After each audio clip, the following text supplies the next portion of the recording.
Hello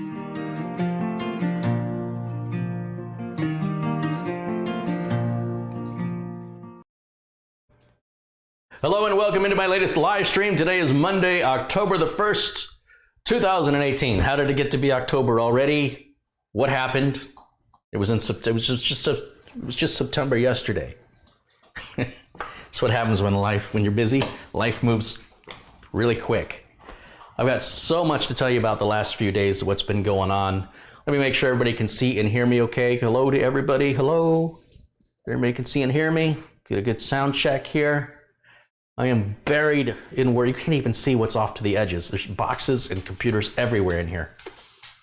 Where is my Coke? That's a good question. I better get one. I think we're gonna go, oh, I got one bottle left. Final bottle right here. With my name on it. All right, put that right on a power supply. That's a good place to put it, Gary. All right.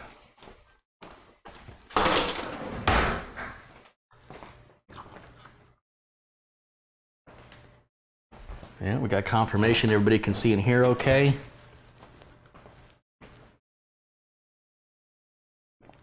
Good.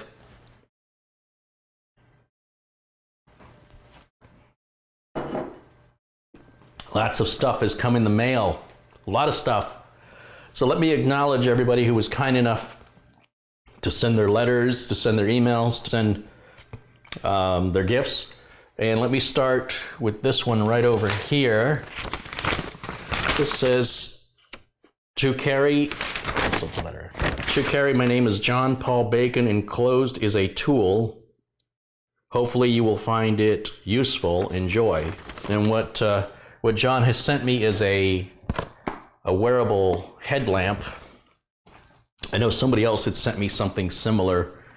I don't generally like wearing these because I look like a dork more so than normal. But he went even a step further to get me to wear it. He included, and these are the expensive batteries. He included these Energizer Ultimate batteries. So I mean, I got no excuse to not use it, guys. That's very kind. Thank you. That's from John Paul Bacon. You'll see John in the chat room from time to time, and thank you so much, John, for contributing to the channel. I really appreciate that. And whoops. Sorry, I hit a wrong button. Everything's so crowded. Anyway, thank you, John. Thank you for that. Those of you who know the person, there's a moderator in the chat. Her name is Catherine Anna Hauserman. Catherine enjoys putting parts lists together for people, and some people have asked how to reach her. The best way to reach her is during a live chat, or catch her on Facebook, friend her on Facebook. And of course you can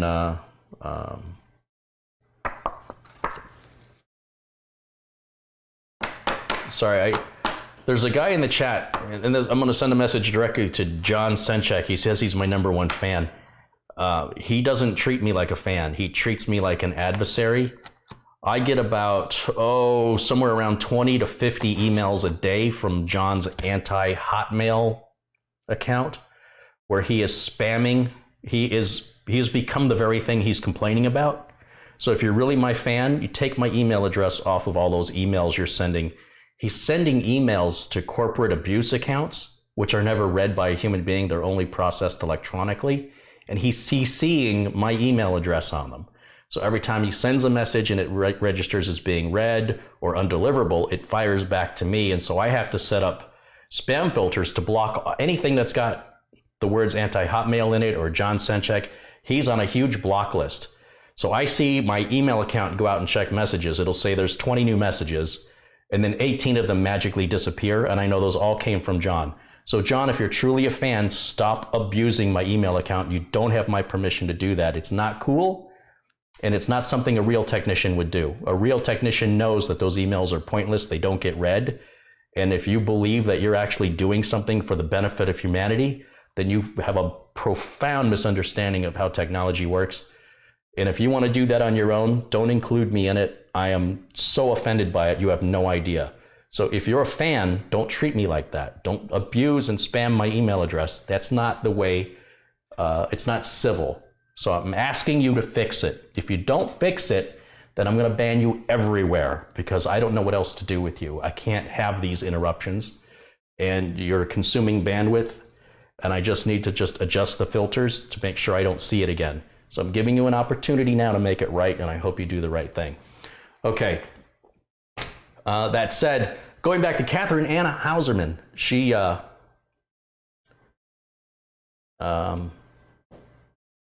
why did we time out John? Did he say something? I'd like to take him out of timeout. I want to give John the opportunity to do the right thing. I want to emphasize that. I want to give him the opportunity to do the right thing. And the right thing is, if he wants to go after this fool's errand of chasing after sending abuse emails because I made a video about something that wasn't computer related, so he considers that spam.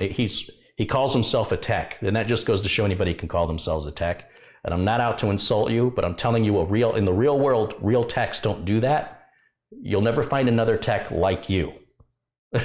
There's a reason for that, because real techs don't do that. So stop doing it. It's disrespectful. Please, I'm being nice to you right now. I am being nice, and I'm asking you to make it right. If you want to be friends with me, you wouldn't do this to your friends. Okay, let me get back to Catherine Anna Hauser. And so Catherine, she's a true friend. She's normally, I guess, in Colombia. She went to Switzerland. And while she was in Switzerland, she asked for my address to send me something. And I said, sure, of course. And so I got this postcard from Zurich.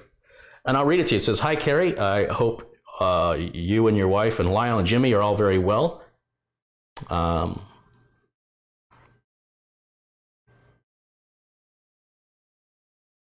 can't read that. Since I have traveled to Switzerland for a holiday." Oh, she was there on a holiday.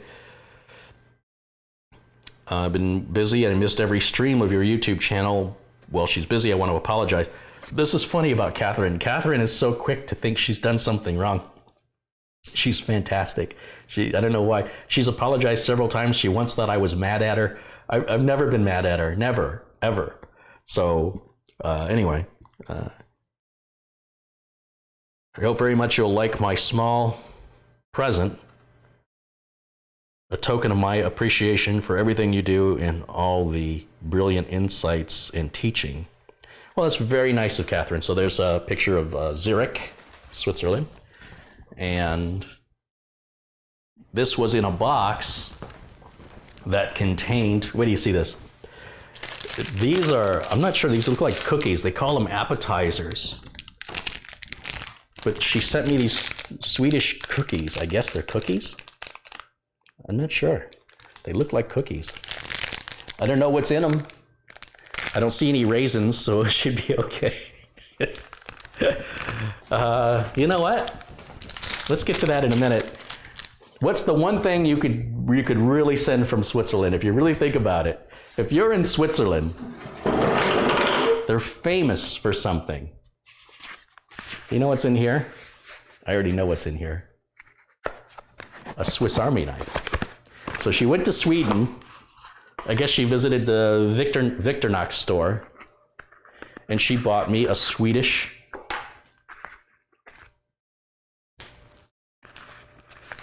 pocket knife, Swiss Army knife. Look at this. How cool is that? I got, you know, when you're roughing it out in the woods and you need a corkscrew to pop that bottle of wine, you're covered. When you're out there in the woods and your cell phone stops working, not your cell phone, your laptop, I gotta figure out how to open this. Let's see. We've got a bottle opener. Could use that to open my bottle of Coke. I've got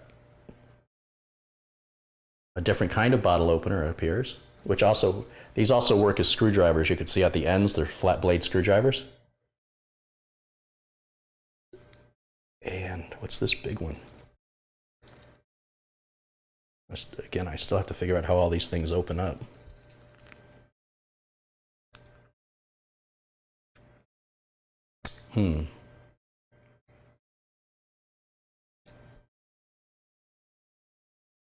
Where is it? There's a blade. There appears to be another. Ooh, it's a sharp blade too. Let me close these down. There looks to be, just trying to see how it opens, a real screwdriver of sorts right in the middle, but I can't figure out how to get it out. Well, you can kind of see it there. This center one, it's like it got a screwdriver at the end of it, one end or the other. So, oh, and look, my name is engraved. I just saw that. How cool is that? And my name is spelled correctly. So, wow, I mean, I'm speechless. What a cool gift. Anybody can go to a store and buy a Swiss Army knife, but to go to a Victorinox store in Switzerland and buy the knife and mail it to me, I mean, that's authentic right there. That is awesome. I see John Paul Bacon there in the chat. He says, you're welcome. Yeah, again, thank you, Paul. Thanks for your contribution. So that's what Catherine sent. And before I try any of these cookies, I also have one more thing that was sent. This is from Brad. And Brad says, I was watching your video the other day about the Enermax cooler for Thready, and it jogged my memory. I happened to have bought a cooler for a Threadripper build a while back, and it never ended coming together. So I ended up just putting it on a shelf. It's past its return date, and I thought, well, since you really wanted it quiet, I'll send it to you as a thank you for doing these videos for the community. It's a pretty cool unit. I love my Noctua coolers, and this one was selected especially because it has built-in provisions to move the mounts over a bit to make more room for the GPU. And it's full Threadripper sized cold plate. If you don't feel like using it, that's fine too. I just figured you'd have a much better chance of getting some use out of it than I do. Keep up the great work. Have a nice day, and don't feed the trolls. Bradford, thank you, Brad, for that. And what he sent is this cooler right here. Yeah, I've not been happy with the cooling on Threadripper, so he sent this Noctua U14S TR4SP3, which is supposed to be very, very good for cooling the Threadripper and quiet. So what happened was, we went with the Enermax cooler, and that was very loud, and it didn't cool very well. Went to the Arctic Freeze 33, and that was quieter, but Thready runs much hotter.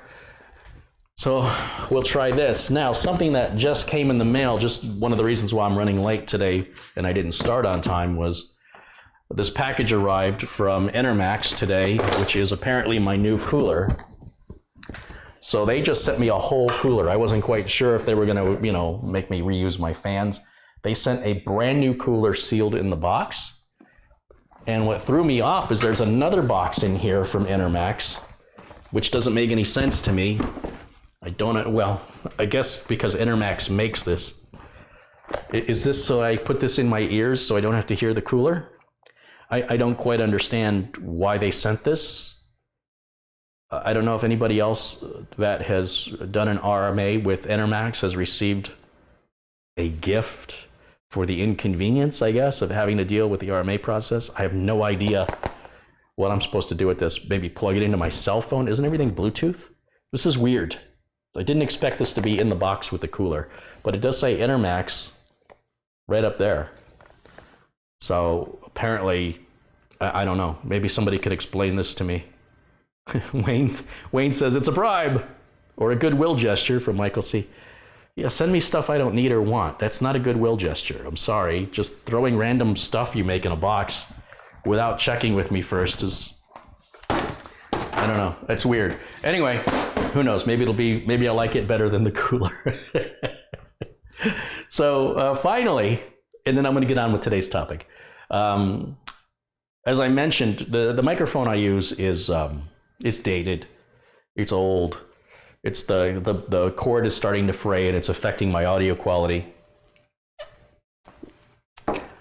When I bought this microphone, this is a Sony mic pack, and I couldn't afford it. It was $600.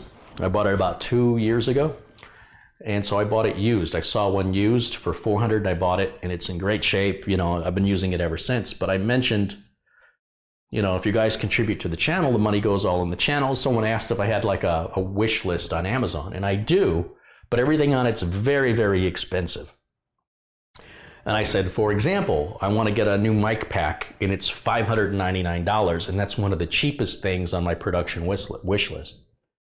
Well, a gentleman by the name of Jesse Kirk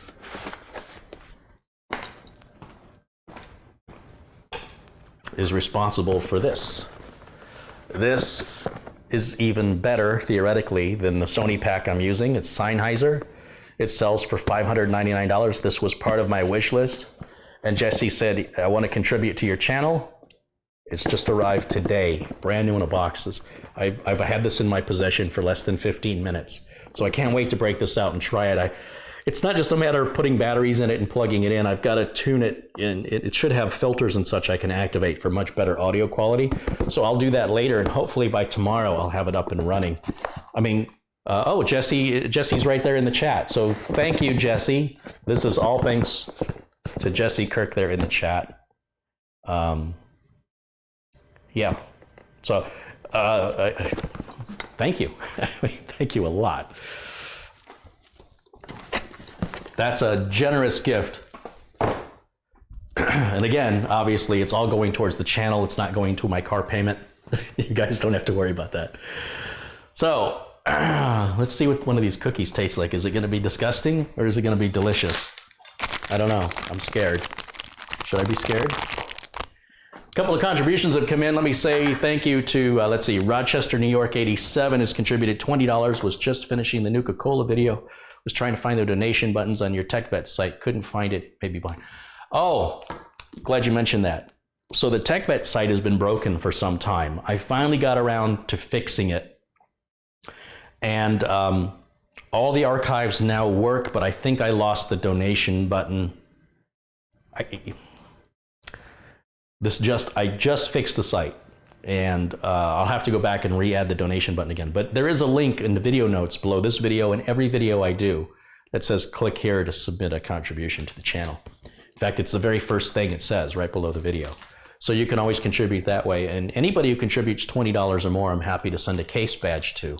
So if you'd like a case badge, Rochester, New York, reach out to me in a private message. You can reach me on Facebook or email me at car-ey-lyst.com so I can get your address and I'll mail a case badge to you.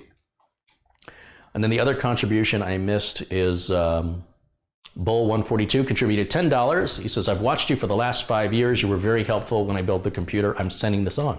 Thanks. Well, thank you. It was very kind of you to say that. That's the thing, you know, more important than the contribution is the anti-trolling. It's the support that you give when you share the videos, when you share your stories of success. If something I did inspired you to accomplish it, that fuels me, that keeps me going. And of course, the money that gets contributed, that helps keep the quality of the videos up, the frequency of how often I can post. If the money ever gets to a point where I can upgrade the Cox cable connection to gigabit, you know, maybe I'll do that, and I can multiple stream. I can take one live stream like this and put it out through Twitch and YouTube and other platforms simultaneously, but I don't have the bandwidth to support that yet. The reason the counter looks like this is the computer I always go back to in my office. And over the weekend, it crashed on me. And when I say it crashed hard. And I've been putting off upgrading this for about 5 or 6 years because my system comes last. Customer systems come first. And even then, when I have free time, the last thing I want to do is work on my own system. All the software has to be reinstalled, everything else. And I just wasn't looking forward to it. So this is my old motherboard here. This is an old Gigabyte board with a liquid cooler on it. It's a Gigabyte FX58. That's how old that is. And a GTX 480. But again, it's all for business. It really doesn't even, if it had built-in video, that would really be all it requires, because I'm just opening up invoicing and emails. So if you've sent me an email over the weekend, or if you've submitted a donation, I haven't seen it yet. My emails have been sitting as I'm trying to rebuild. I've had to rebuild with parts I've got here because all the systems I meant to replace this with are not done yet. Thready's too loud to put into service. The streaming computer, I don't want to mess with it. I don't want to jeopardize my ability to stream. So I'm leaving that alone. And eventually I think Threadripper will replace the streamer.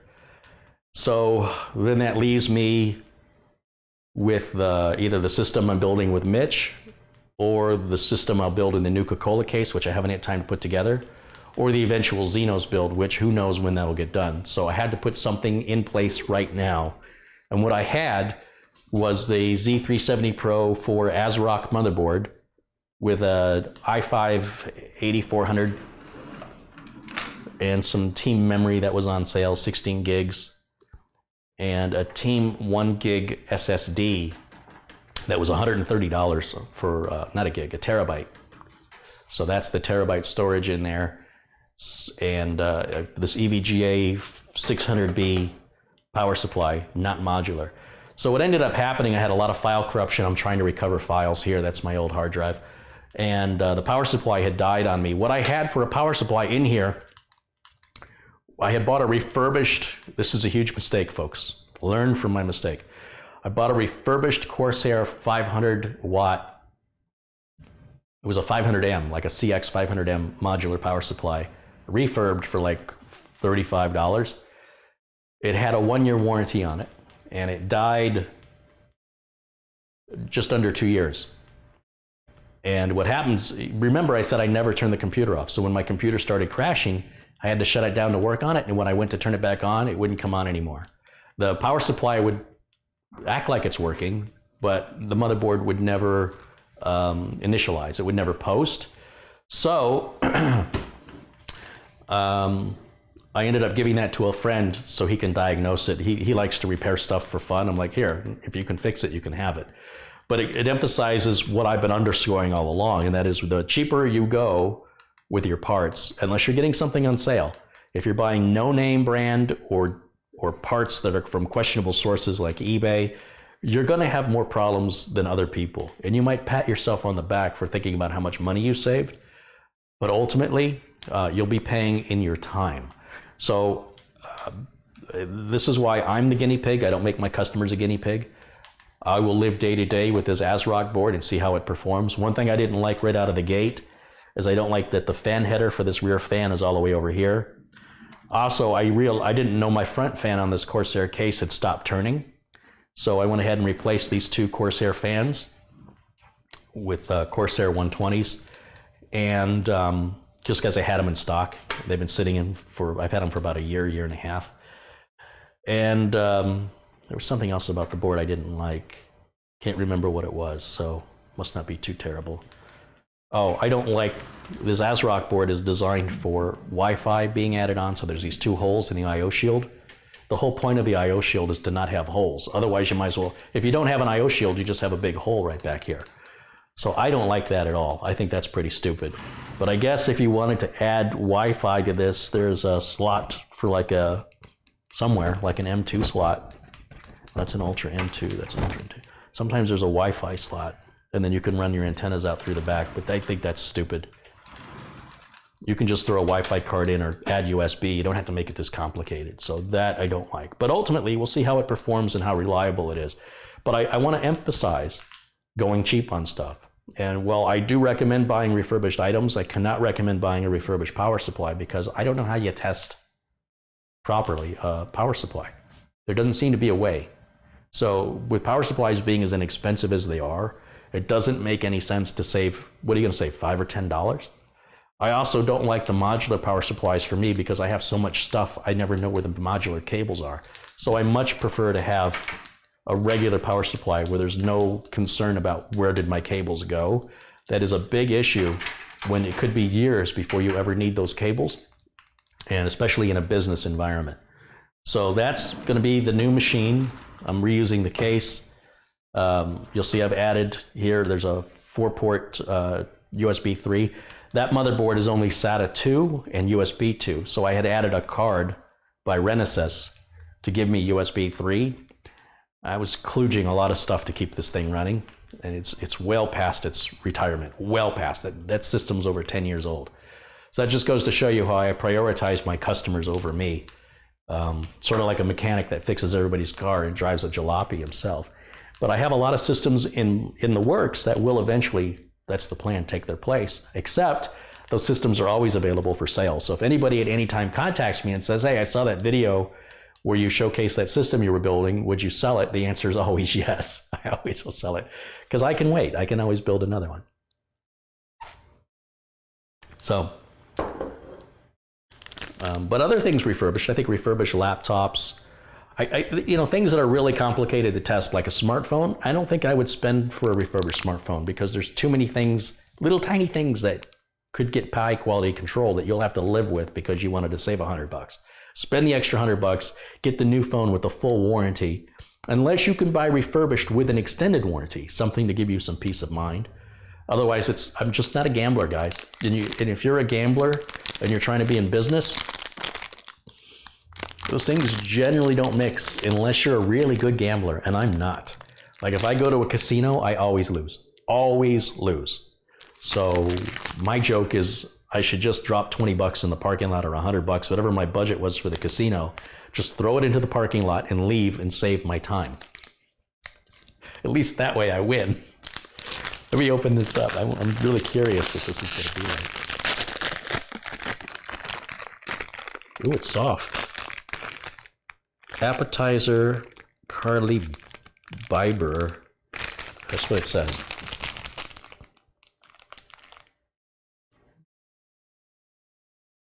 And there are pigs. Is this made from pigs? I don't know. I don't know. There it goes. Well, look how thick it is. It smells like cinnamon.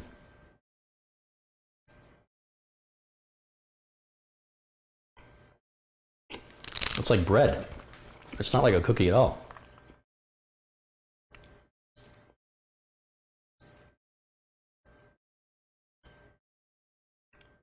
So is it got a filling?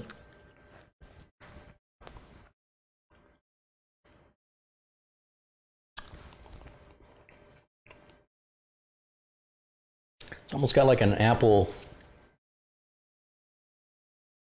I don't know. There's something in the middle. I don't know what it is. It looks like a dog treat. Well, if the dog gets it, it will be.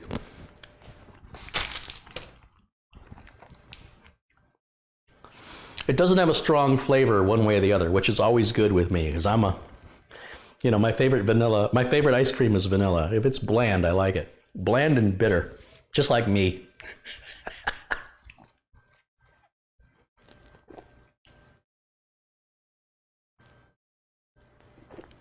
It's a scone? Okay. Are there nuts in it? No, there's no nuts in it. Appenzeller is cheese. Oh, maybe it's a type of cheese. It's got a very apple taste to it. It does look like a cheese, but it doesn't taste like any cheese I've ever had. I don't like Swiss cheese at all. I'm a cheddar guy. Remember what I said about bland? Hey, I can go crazy with the sharp, the Vermont sharp cheddars. But hold on, let me ask my wife what she thinks of this. Hold on a minute, guys. I'm gonna cut the audio here for just a second because she just got home from work. I want to talk to her for a minute. I'm gonna come right back.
Okay, sorry about that. Just had to get another taste. She thinks it tastes like orange, like an orange flavor with cinnamon.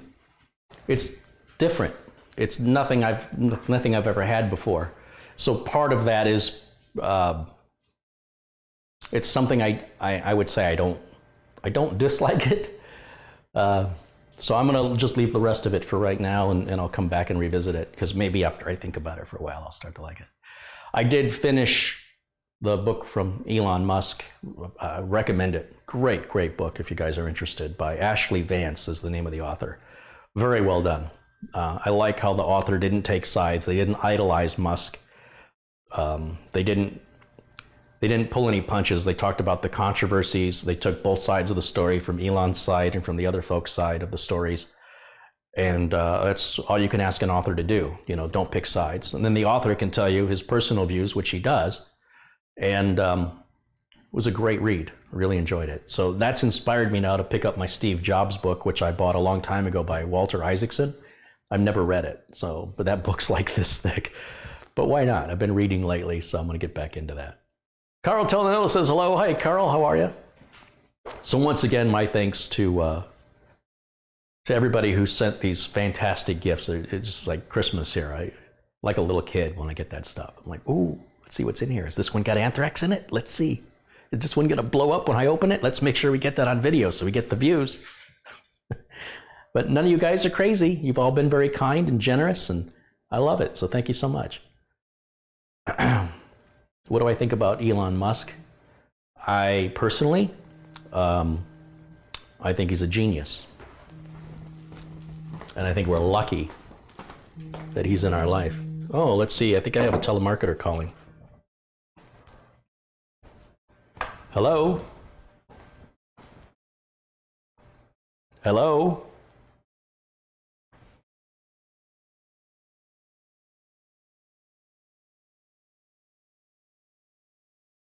Hello? That's totally worth calling me, isn't it? Aren't you glad you called? Anybody want to call him back? See if they want to call me back.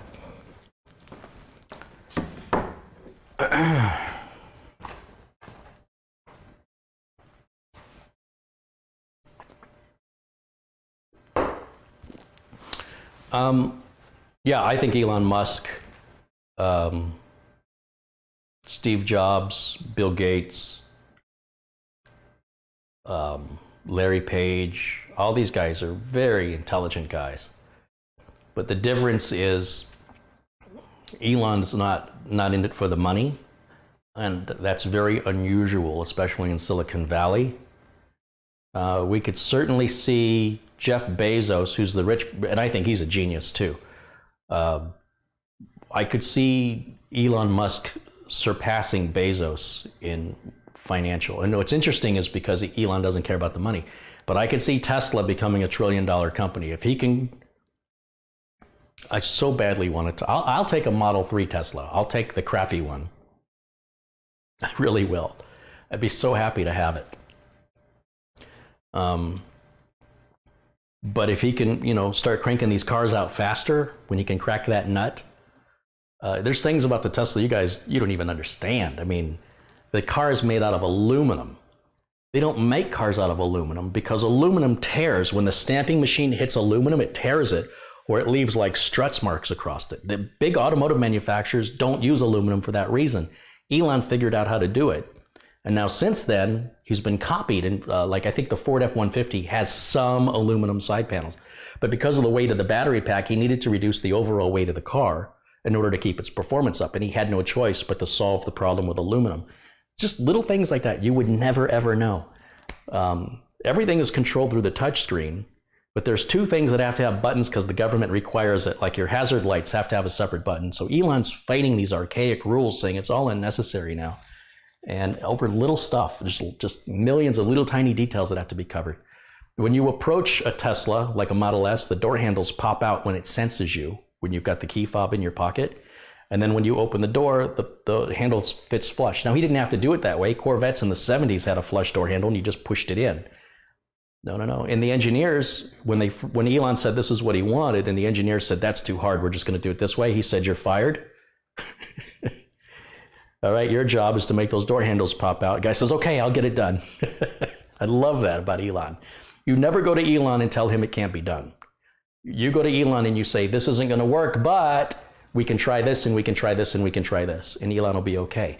And then after you've tried all that and none of that works, and you can go to Elon and go, this isn't feasible. Here's all the data. Here's everything we tried. And generally, he's like a computer. He just goes, okay. He won't harass you about it. But if you come at him and say it can't be done, if you come at him and say it's too much work, you're gone.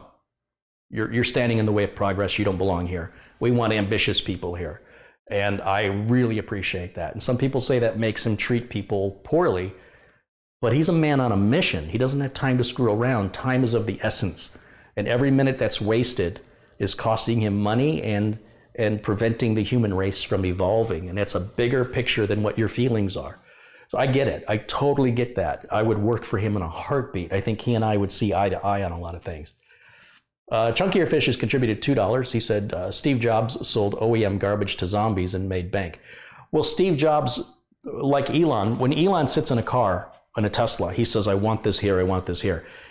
He doesn't hire a focus group and ask a bunch of people what they want. He makes it the way he wants it. And that's the way Steve Jobs was.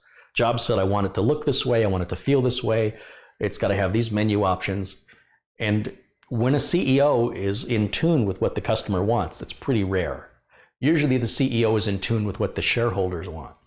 And so part of Elon's struggle is when you've got a publicly shared company, you've got all this press about disclosures of everything you're doing, and then the press attacks you and you get beat up upon. And then you have a board of directors like there are shareholders that belong to Tesla that want to sell the battery technology to existing automobile manufacturers and get out of making cars.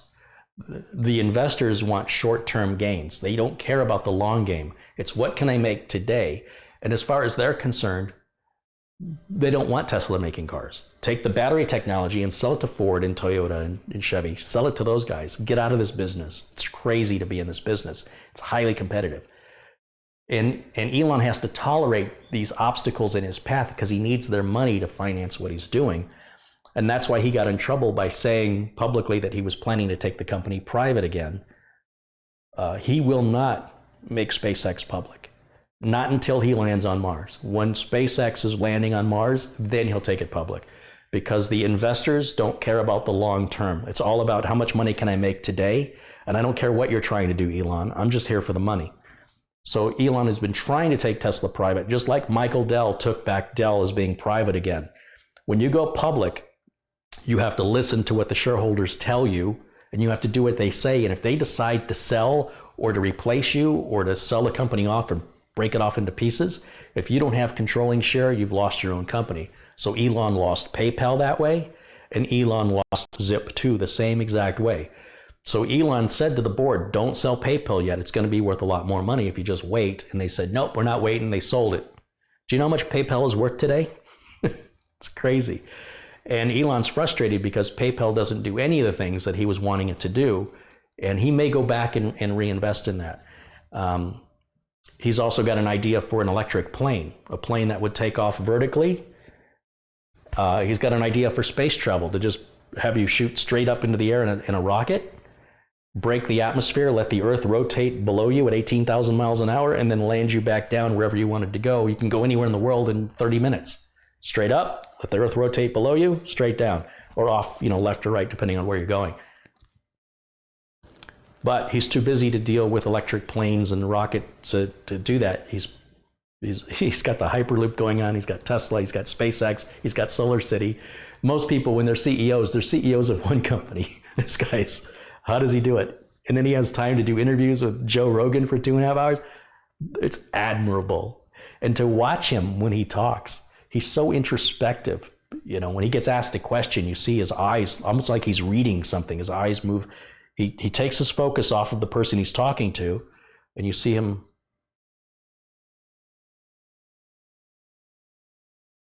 And then he starts to speak. And I totally get that. He's planning out what he wants to say and what words he wants to pick. It's very important to him. So anyway, enough about Elon. I'm a fanboy. I'm a fanboy, Elon fanboy all day long. And, you know, one of his best friends is Larry Page from Google. And, you know, I really believe Larry sees Elon the same way I do. So that's good company to keep. He may not be the nicest person to work for, but if you want to change the world and you want to put the hard work in, he'll remove the obstacles and give you the tools, and he'll encourage you to do it. If you don't see the joy and the sheer brilliance of that, it's not like you're going to clock in 8 to 5 and sit around the water cooler and gossip about whatever was on television the night before. That ain't happening. Not in Elon's company. They're changing the world. They're changing industries. They've changed the space industry. They're launching rockets at 1/10 of the cost. They're building electric cars that the big auto manufacturers can't do. They're doing what can't be done. And they're doing it without any experience. They're treating a car like a piece of software. They're solving all the problems just like Silicon Valley solves problems, and they're applying it to an automobile. No one's ever done that before. And the automobile industry, you know, they contract everything out. You make the radio, you make the seats, and they rely on their contractors. Elon makes everything in-house as much as possible. So if they have a problem, they fix it immediately. There's no delay. They're able, when they were trying to test launch SpaceX, one of the Falcon rockets had a problem, and they were able to get it fixed on the launch pad in 30 minutes and send that rocket up. NASA, that rocket would have been offline for at least 30 days as they bureaucratically discuss what the problem is, how to fix it, get approvals, then go through the work and then put the rocket back up and set another launch date. And it costs a lot of money. That's why it costs so much money. You've got all these different companies involved. It's a great way to spend a lot of money. You know, they said NASA couldn't do lunch for under $10,000. So yeah, the world needs more Elons, as far as I'm concerned.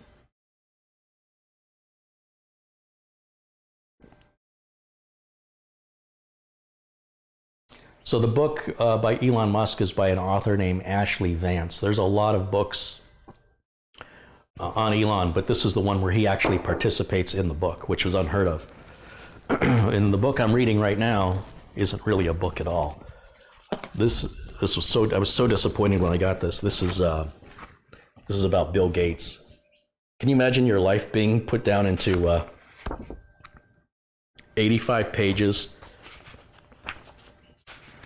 with blank pages and big margins? This is the kind of book you would expect to get if you visited the Bill Gates Museum. This is like treating him like a god who's never done anything wrong, has no controversy, never stole anything from anybody, and he's the nicest, smartest guy you've ever met. I don't like books like this. This is almost like Bill Gates paid somebody to write a book for him. It's not objective. It just idolizes him and doesn't talk about any controversy or any real struggle that he's overcome. It's all about his successes and what a brilliant man he is. I'm going to finish it because I started it. I'm about halfway through. But it's not a page turner. It's a struggle to read it because it's just, hooray for Bill Gates. You know, look, I think Bill Gates did a wonderful thing, but I want to see the dark side of it. I want to see his obstacles and what he overcame. That's what's inspirational, not how wonderful his parents were and how they supported him and how they raised him. And I don't care about any of that. That's ultimately the decisions he made and the consequences that he paid to paint a much deeper, profound picture of a human being. This makes him out to not be human, and I don't like that. So this guy apparently has written other books on people, and I'm going to guess they're all cheerleading books from what I can gather. There's not much real good information. And then of course this huge book on Steve Jobs. Because I'm not an Apple guy, but I can't deny the brilliance of Steve Jobs. And because I don't know much about Apple, I'm a tech guy, but I'm not an Apple tech guy. I wasn't all that interested in it, but I am interested in anybody in the tech industry who started with nothing and became somebody. And a lot of people compare Elon to Steve in the sense that, you know, Steve wanted things the way he wanted them, and it just so happened to be in tune with the consumer. And that's very true of Elon. So if you ever look at the Dragon Tool space capsule that Elon created to launch people into space, it's like a luxury automobile. If you ever look at the way NASA built it, it's very, when you get it, it's uncomfortable, it's cramped, there's wires everywhere, it's like a work in progress. If you look at the Dragon 2 capsule that Elon Musk has created, it's like being in a luxury automobile. You push a button and a screen comes down to control everything. You push the button, the screen goes up. The seats are comfortable. The interior is all shiny and polished. It's like being in a limousine. And he's like, hey, why can't it be nice? And, you know, he talked about these technology they're using in rockets is still from the 60s. And that's because if you approve a change in the technology, right, if you're on the regulations committees, and you say, okay, we'll allow you to do this with modern electronics instead of these old electronics, and something goes wrong, then the person who approved that could lose their job. So if you keep everything the same, it's safer for your job. Elon's not interested in that. In fact, Elon is using consumer electronics. He says, we don't need space-grade electronics. Electronics have evolved to a point now, consumer electronics, you could put them in space and they're fine. And he proved it to NASA. He launched NASA's 1960s computer with a modern consumer computer that was modified to meet the needs of the rocket, launched them into space and ran a series of tests, and it exceeded and passed every test from NASA on the first try. No one's ever done that before. And NASA conceded that he was right, and we didn't have to, and they finally approved to allow him to use consumer-based electronics. It just took somebody with the guts to do it. So anyway.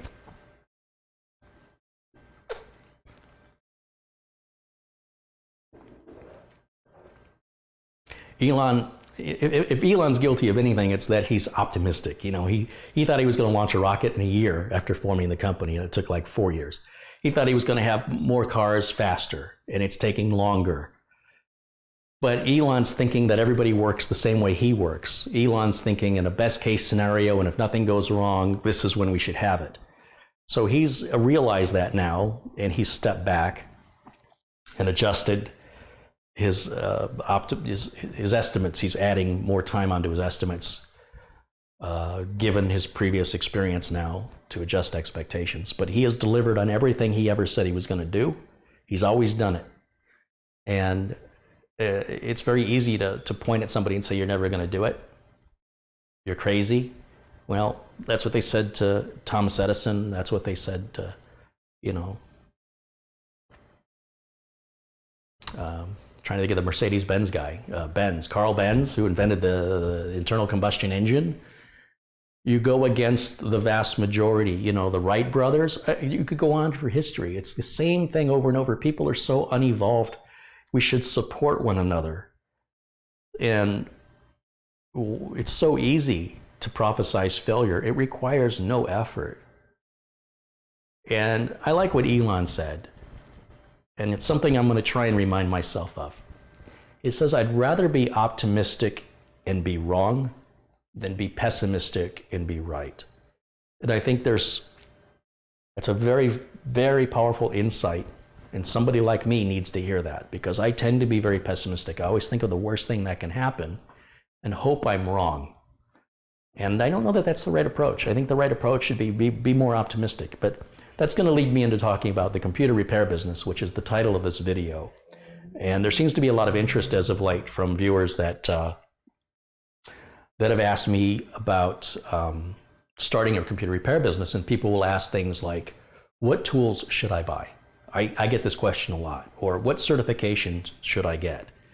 These are questions you ask if you're going to go to work for somebody else. If you're going to be a technician for a company, then what tools do you need and what certifications are what you ask the company that's hiring you. If you want to get into this business, you have to understand how preposterous that question is.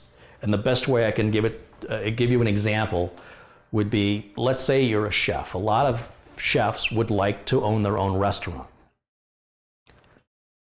Imagine that a chef, he's a great chef, by the way, wonderful chef. Just grabbing anybody out of my imagination. Just imagine a chef who's very good at cooking and making wonderful meals.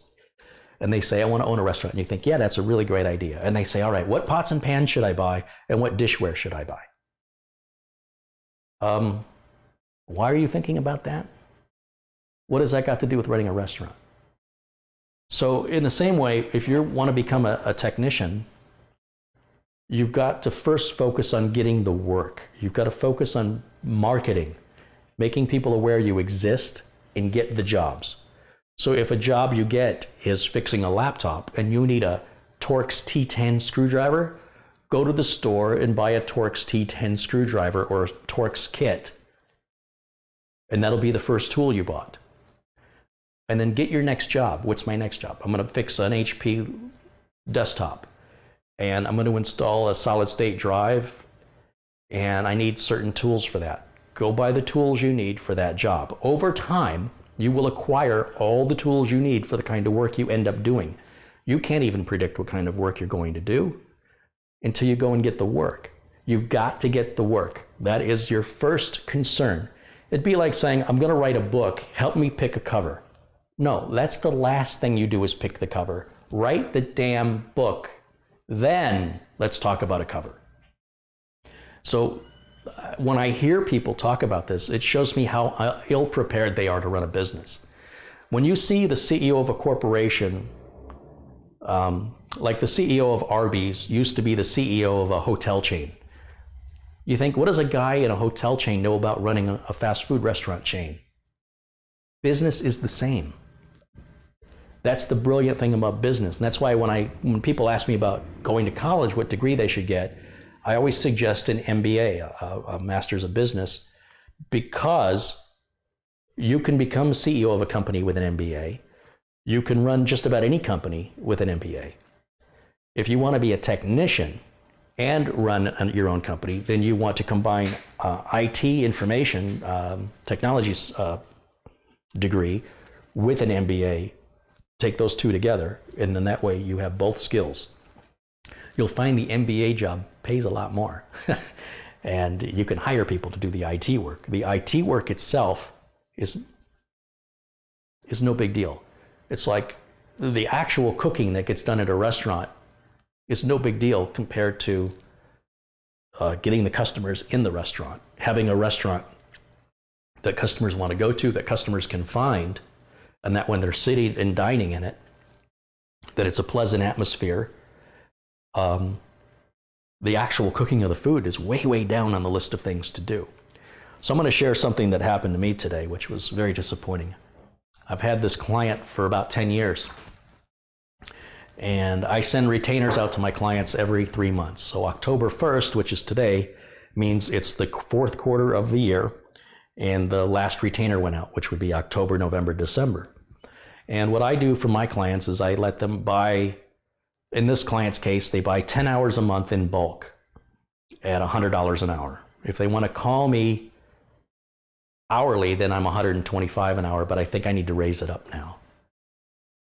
And what it does for the customers, it says, okay, you're going to know what your IT budget is as far as labor for a whole year. And I'm going to bill it quarterly at $1,000 a month. And that gives you basically 10 hours, but who's counting? I mean, if it goes 12 hours one month and 6 hours another month, at the end of the year, it should all balance out and should be fine. And I'll just take care of things. I provide their antivirus to them. I do offsite backups for them. I take care of their home computers. They can never remember their passwords or their SSIDs to all their wireless networks in their multiple homes. I keep a file with all that information. I provide them with the software required to run the backups. I monitor everything remotely, and I provide the remote software. So, you know, there's a lot I'm providing. And the client keeps coming back to, we never see you, so as far as we can tell, you don't do anything. So I go back to, well, I mean, you have car insurance. You change the oil in your car when it's running fine. That's preventive maintenance. I say, how many problems have you had in 10 years? How many times has your office been down and unable to work because of a system being down? Never. How much data have you lost in the last 10 years since I've been servicing you? Zero. Do you remember how much you were paying for your full-time IT guy before you hired me? Somewhere around $60,000 a year. You're paying me $12,000 a year. How do you know when you're paying a guy hourly that a 2 or 3 hour job should not have just been a 1 hour job? How do you know? How do you know that the tech isn't milking the job by the hour to make the bill as big as possible? By keeping you on a retainer, I want to get in and out as quickly as possible. I want to get it done right the first time. I want to have an income I can rely on because I'm self-employed. I need to count on that $1,000 a month coming in so that I can safely buy a car or, live life. I know if I have to wait for the phone to ring, and also you're prioritized because you're a retainer client. When you call, I drop everybody else and I go to you. But if you're an hourly client, if you're just going to wait until you have a problem, I'll get to you when I have time. You're going to pay a higher hourly rate. And how are you really going to know that however long it takes me, that I didn't just take my time because I'm billing you hourly? How will you ever know that?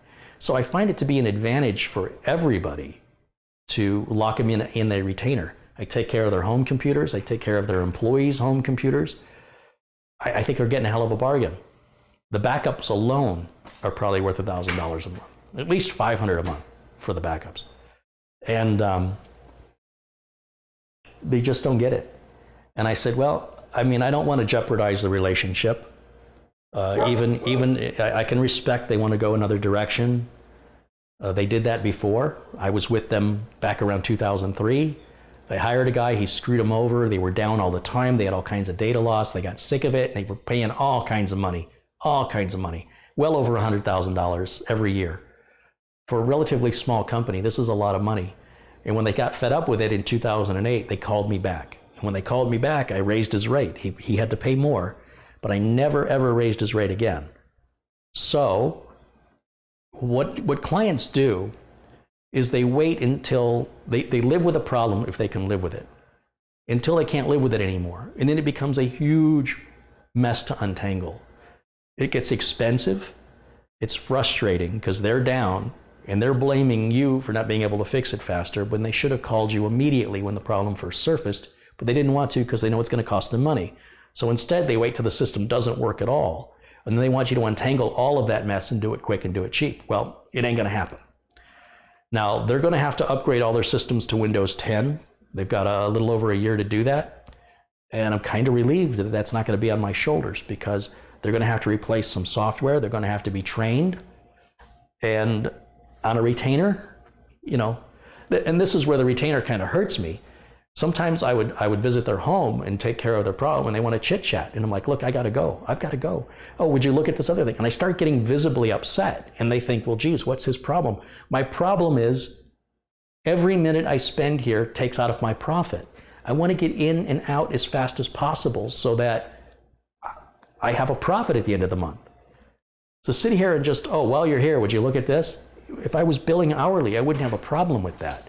But because I'm building on a fixed retainer, it's in my best interest to get the job done fast, get it done right the first time, and get out.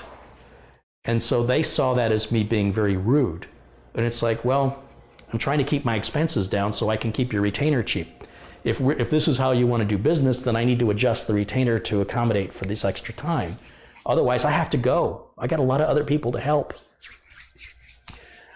So one of the benefits about being self-employed is you don't have to put all your eggs in one basket like you would if you were working for somebody else. So for example, when I was working at Intel's had a lot of layoffs. People have lost their homes when they lost their job, regardless of who it was. Even though they were good employees and didn't do anything wrong, they needed to hit a budget number, and they hit the budget number, they had to lay people off, and you're gone. So what do? So being self-employed allows me to have numerous income sources. So by losing this retainer client, I'm devastated. It's a lot of money for me to lose. But then I can focus more on YouTube and try and generate the revenue back this way. Or if I really wanted to, I could hit the bricks and start knocking on doors and introducing myself to other small businesses and start another retainer process from a company that will see the value in that. But what I will not do is try to convince a customer of my value. If a customer doesn't see the value, let them go. Just let them go. I suspect this is not going to end well for them, and I suspect they'll be calling me back and asking me to fix it. They've already said they'd like to just call me as needed. They're not mad at me. I haven't done anything wrong, and they don't want to jeopardize our relationship. They realize the guy that they're going to hire will not touch their home computers, and they would like to keep me on for the rare things, like they needed a printer installed. They're older people. They don't know how to do the simplest thing like plugging in a printer. They don't know how to do it. And that's great. That's great because I'm more than happy to do it.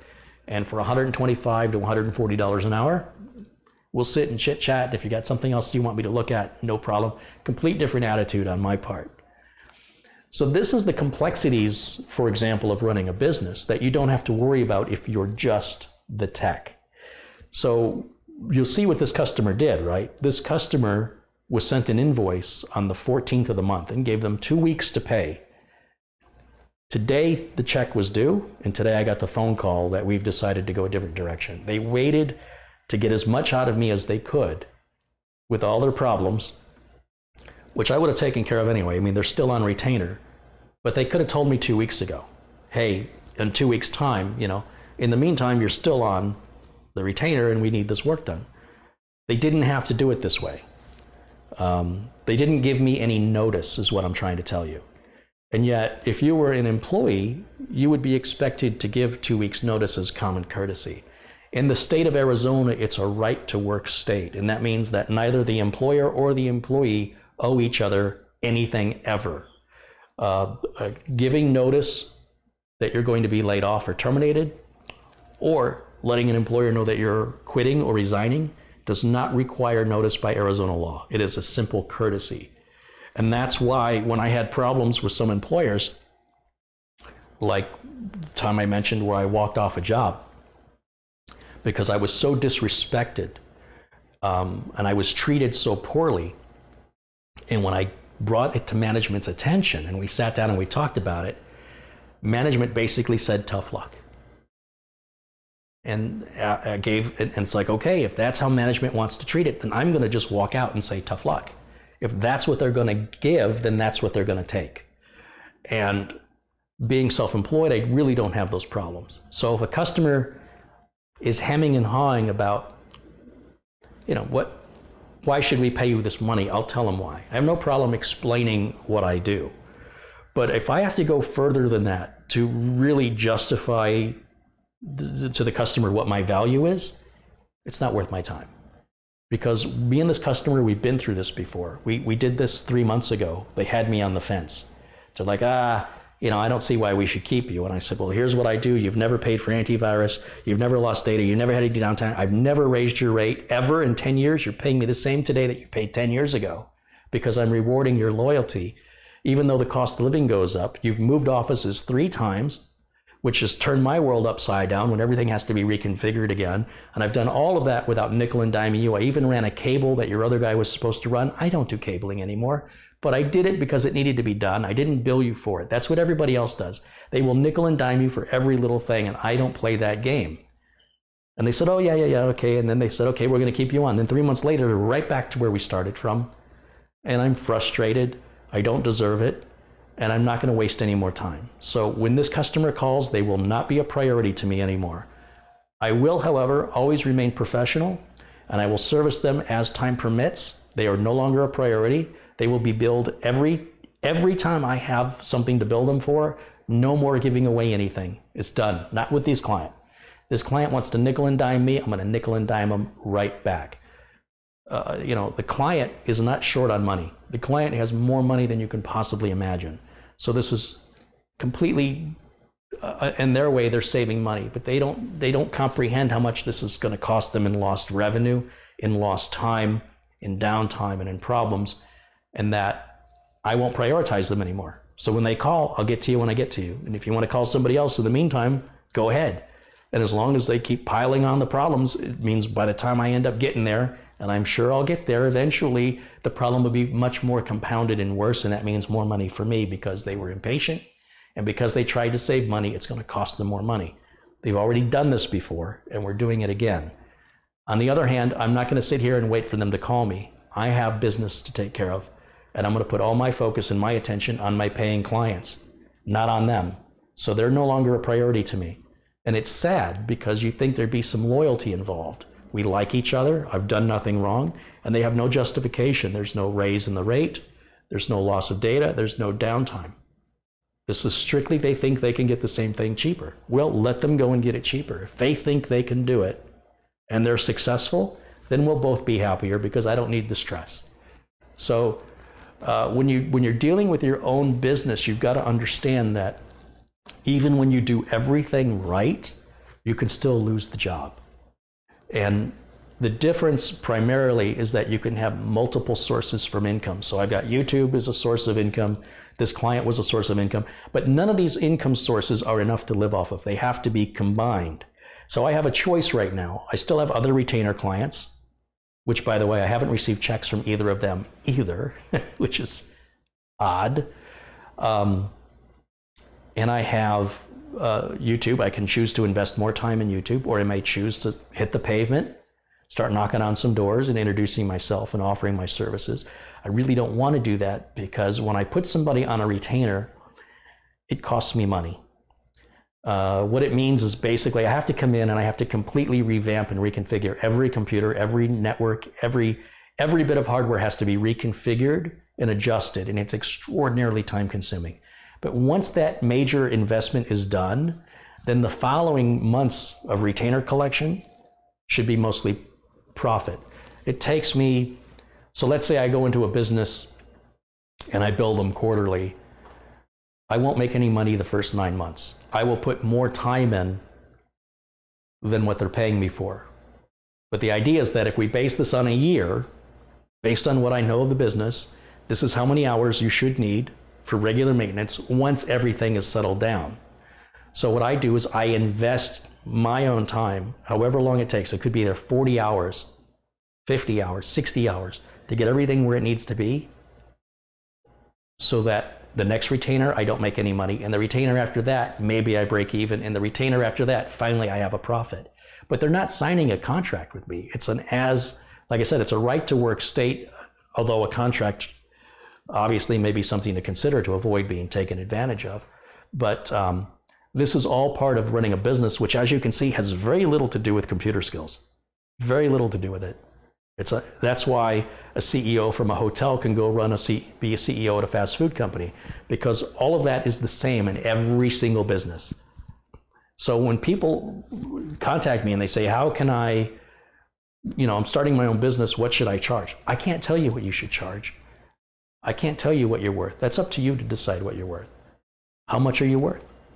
What are the costs in your town? Obviously, living in New York City costs more money than living in Podunk, Iowa. Here in Phoenix, we don't have any toll roads, but where Mike Smith is in Philadelphia, if he travels to some of his clients, he has to pay the tolls on the roads, and he's got to pay for parking, and he's got to include that in his hourly rate to what he bills the client. Should you bill the client for your travel time? These are decisions you have to make. You can call your competitors, pretend you're a customer, and kind of gauge what they're charging. But nobody can tell you what you should charge unless you hire a business consultant. There are a number of websites like TechNibble that Bryce Whitty runs. Matthew Rodello over at Your Friendly Neighborhood Computer Guy runs a business marketing podcast where you can download those for free. Mike Smith and I do the Tech Vets podcast where we talk about the trials and tribulations of running our businesses. Great podcasts like Podnuts, Podnutz, talks with people in the industry. They talk with people just starting that have no clue what they're doing. And they talk with people that have been in the industry for years and years. And, take it all, consume it. Listen to it in your car when you're driving somewhere. Learn from it, get ideas from it. Take what you want and leave the rest. Not everything they talk about will apply to you. Not everything they talk about will make sense to you. That's fine, it doesn't have to. You just need there could be 2 sentences in an hour-long podcast that made it all worth listening to, that struck home with you and made you a better business person or made you more successful in your own business. And I can't overemphasize this enough. The big difference between being a technician and running a business, completely different worlds. And to have the skills to do both requires a very special personality. It requires a certain amount of ambition and drive. You don't get to clock in and clock out anymore. You don't get to take weekends off. When you're starting your business, you get every bit of work and you work as hard as you want. And if you want a raise, you work harder for it. If you don't like the money you're making, it's your own fault. You have nobody to blame but yourself. If you're not getting enough work, it's your fault. If you have to go back and fix something because you didn't fix it right the first time, it's your fault. If you make $1 million, it's your success. It's all on you. It's nobody else. It's all on you. And if you're the kind of personality that's attracted to, then you should run your own business. But if you'd rather clock out at a certain time where you can just shut your brain off, you want a regular paycheck where you have to ask somebody else for permission to get a raise. And if you do get the raise, it's usually insignificant. You get vacation time, no big deal, put in your vacation. I don't get vacation time. It's really hard for me to take a vacation. I don't have health benefits. But I would rather work 80 hours for myself every week than 40 hours for somebody else to get richer from my work. With one exception, back to Elon Musk, because that's a personal challenge to overcome things that they say can't be done, and it goes beyond money. That's sort of like a big playpen where there's these expensive tools and an encouragement to do what can't be done, and that's its own driving factor. And many of the people that started at SpaceX and Tesla, the first 300 employees, are very rich today. Just saying, if money is your goal, it happens to just come along with being passionate about what you're doing in the right place.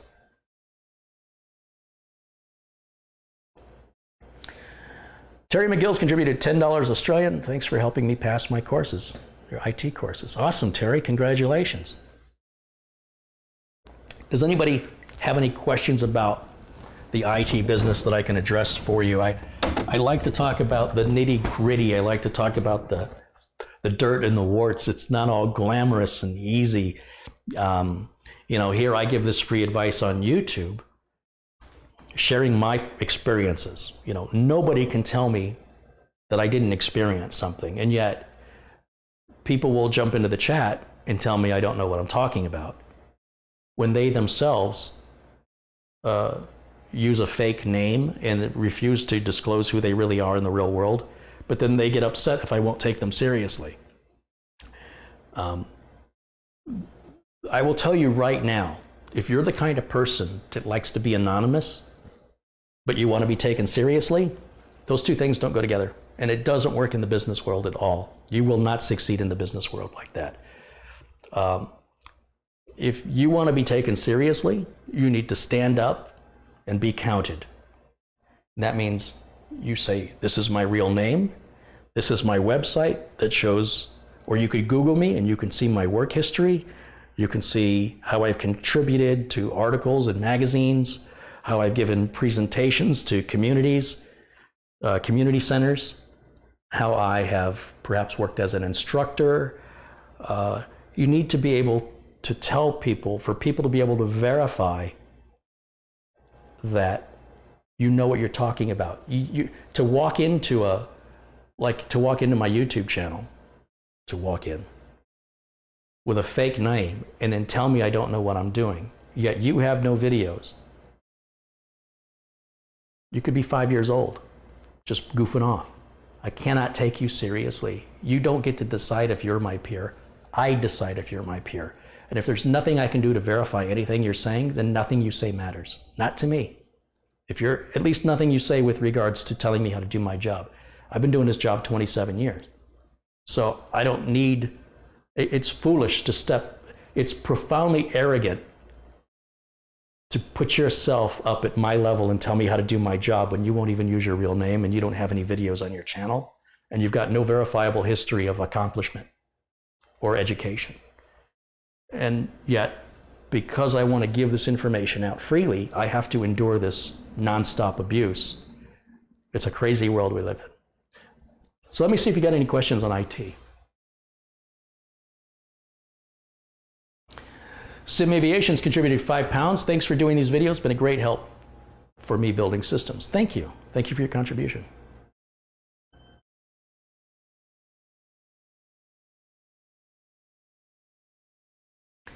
Stefan Corcoran says, I wish you'd have a little time to listen to me. I own a small online book selling business. I own some 200,000 copies and sell on all major platforms like Amazon, Alibri, and Abe Books. Well, I'm listening to you.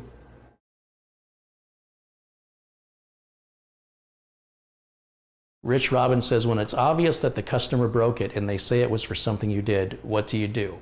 Rich, you have two choices. You can let the customer know, look, this isn't because of me, but I'm going to take care of it this time as a courtesy, but this would normally be something I would charge for. So you can do that. And that helps to retain that customer for future business and keep your reputation good so they could refer you potentially to other people. Or you can have more the capitalist Republican attitude of, no, I'm not doing it. Go screw yourself. A lot of businesses run that way. A lot of businesses say, no refunds, not refunding your money. It's my money now. Too bad if you don't like it. It's up to you to decide how you want to handle it. Not all customers are good customers. And if this customer appears, if you get a bad feeling from this customer, or this customer, you just feel like this is going to be a nonstop, you might consider just refunding the customer's money. I would, just so I can sleep at night. Go, I'm not responsible for that problem, and I don't want you to call me with any more problems. Here's your money back, call somebody else. It's clear you and I don't communicate very well, and I think that we're not suited to work well together. It's very unusual for people to share my attitude. I've refunded money only twice in my career, and both times it was one of the best investments in my company I could have ever made, because that customer was going to cost me money. They were going to cost me money and time. So I'd rather just give them their money right back and say, let's go our separate ways. We just don't connect. I'm not going to convince you otherwise. If you're not happy with the work I do, remember, I'm not going to sit here and, if you don't think I have value, fine. Find somebody that you think has value. We'll all be a lot happier. There's no right or wrong answer here. You have to decide for yourself what the right thing is to do. For me, it's either to solve it the first time and warn them. If this happens again, I will charge you for it, but I'll take care of it this time. Or, here's your money back. Or, too bad, I got your money, it's mine now. If you want that fixed, it's going to cost you more. What do you think is going to be better for the reputation of your business? How do you sustain a business over 27 years if you do that? And what happens if they take it to a local news station and the local news advocate there comes, knocks on your door with a camera crew and says, you know, this customer said this, so they shove a microphone in your face? How good do you think that is for business over the cost of whatever? I wouldn't refund the cost of parts, but I would definitely refund labor any day of the week. I'll say, look, you know, you have the hard drive or you have the memory. I can't refund that, but I will give you your labor back, and we'll all go our separate ways. And in that way, if the news media does come knocking on your door, you can tell them, what else can I do? And see what they have to say. And then that could actually work in your benefit for your business to people who watch that and go, I mean, that could be a commercial for you, a free commercial on the news, if you turn it into that. So it depends on if you want to make a lot of money today or if you want to make a lot of money over the course of the next 20 or 30 years. A lot of people are only thinking about today. Not all customers are good customers. If a good customer contacts me with a problem, I always take care of it, no questions asked. Because they're a good customer, I want to keep them, and I appreciate them. And I will chalk it up as the cost of marketing, right? You can run commercials or pay for coupons or flyers or advertising, Google ads, whatever you want to do. You're going to pay money for that, and you may not get any results. At least this one, I'm getting a result, right? Customer's happy, they're going to return business to me. No problem, no problem. John Senchek apparently is out of timeout. Carrie Holzman, #1 fan. By the way, I'm not a tech, I am a network and security consultant. Well, John, again, I'm going to ask you for common courtesy and remove my email address off of all the abuse emails you're sending.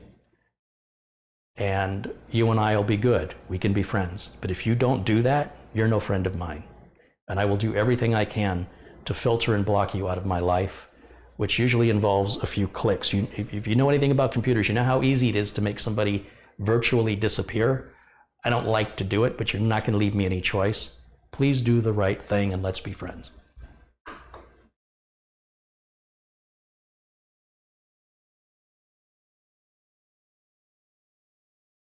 Superman is taken off. Have a good day, Superman. All right, let's see what other questions I've got here. Billy Zeus says, thanks for all the advice. Stephen Corcoran continues, on a $5 book that I acquire list price, pay employees to list a book in my inventory store, sell the book and ship it, I get to keep $2.22, and Amazon keeps $2.78. Okay, but I'm not quite sure why you're telling me this. You're saying that I'd wish I'd listened to you, but you're not telling me anything. I'm not interested in writing books or selling books. So what are you trying to convey? I guess I'm just lost at whatever you're trying to say. Angry Dad 1969 says, you've inspired me to go to college for internet security and network security. Hey, nothing wrong with that. Stefan continues, if a customer is dissatisfied, he or she gives a negative rating, which takes our overall rating down, which then has the consequence of Amazon pressuring and eventually shutting you down, which is good. That's the way it should be. Jess wants to know, does the majority of your workload come from consulting and PC builds? Well, of course, that's what's basically paying for the YouTube. The YouTube stuff costs me more money to make than YouTube pays, like by 3 times. Do you also help with networking and other things in IT? Yes. Jeremy says, I am learning so much from you. Thanks, Jeremy. Stephen continues, even if the complaint is unjustified, for example, I sold a book to a gentleman in Arizona. He'd found under a microscope a crease on the top of the dust jacket near the spine, less than 1/4 of an inch long. Yeah, but so a business owner can't do that. So a business owner, if you want to be a successful business owner, you can't say it's good enough. If your customer says it's not good enough, you can't argue with the customer. Advise the customer to send the book back and you'll give them a full refund and end it. You don't want customers like that. I wouldn't send the customer another book. I would offer the customer a refund and encourage the customer to take their business somewhere else. That's the difference between a good customer and a customer. You want to keep and encourage the good customers. You want to get rid of as soon as you identify a customer like that, immediately offer them a refund for the book, have them send the book back, make sure that they don't have to pay for shipping. You cover the cost of shipping so they have nothing more to complain about. Say, here's a prepaid envelope, send the book back. Once we receive the book, you'll get a full refund of your purchase price, including any shipping they paid. You chalk it up as a business loss. It's only a couple of dollars, and you're done with that customer forever. That's how I handle my business. And if you need to have like a blacklist of people that you don't ship books to, that person needs to be added to that list so that you don't accept any more orders from that client. It's an investment. Don't think of it as a loss. Think of it as an investment. Customers like that will put you guys out of business.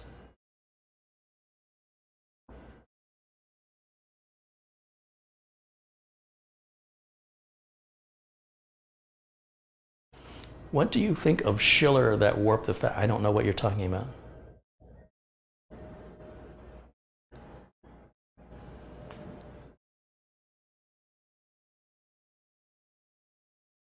I pay for YouTube Premium, which means you get a bigger slice of YouTube money. So then technically I am paying for this content. You're not paying me for content. You're paying YouTube for content. I understand what you're saying, but if you understood how significant, it'd be like if I said to you that you collected government cheese on my tax dollar. So I'm going to come over to your house and have some of that cheese because technically part of that cheese is mine.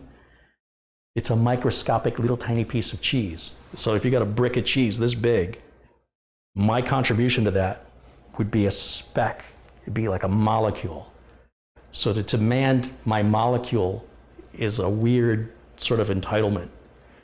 Your YouTube Red, YouTube doesn't go, this person subscribed to YouTube Red to watch your content. And because of you, we made a sale. So therefore, here's a commission. YouTube does not do that. That's why the whole system's unbalanced and unfair. When I start charging for my videos individually, that would be a different story. But you have to understand that the amount of money that YouTube pays is in the thousands of the pennies, thousands of a penny, YouTube Red or not. It's so insignificant. I don't think you're quite grasping. You're making yourself out to be like you're this magnanimous gesture of, I paid for YouTube Red. You think I got any of that money? So when you watch my videos, instead of making 7/1000ths of a penny, maybe I make 20/1000ths of a penny. It's insignificant. It's the same. It's so tiny as to almost be immeasurable. And that's not your fault. It's YouTube's fault. But understand that that doesn't help me at the end of the month pay my bills. So if I have to shut the YouTube channel down, you don't get a refund on your YouTube Red, do you?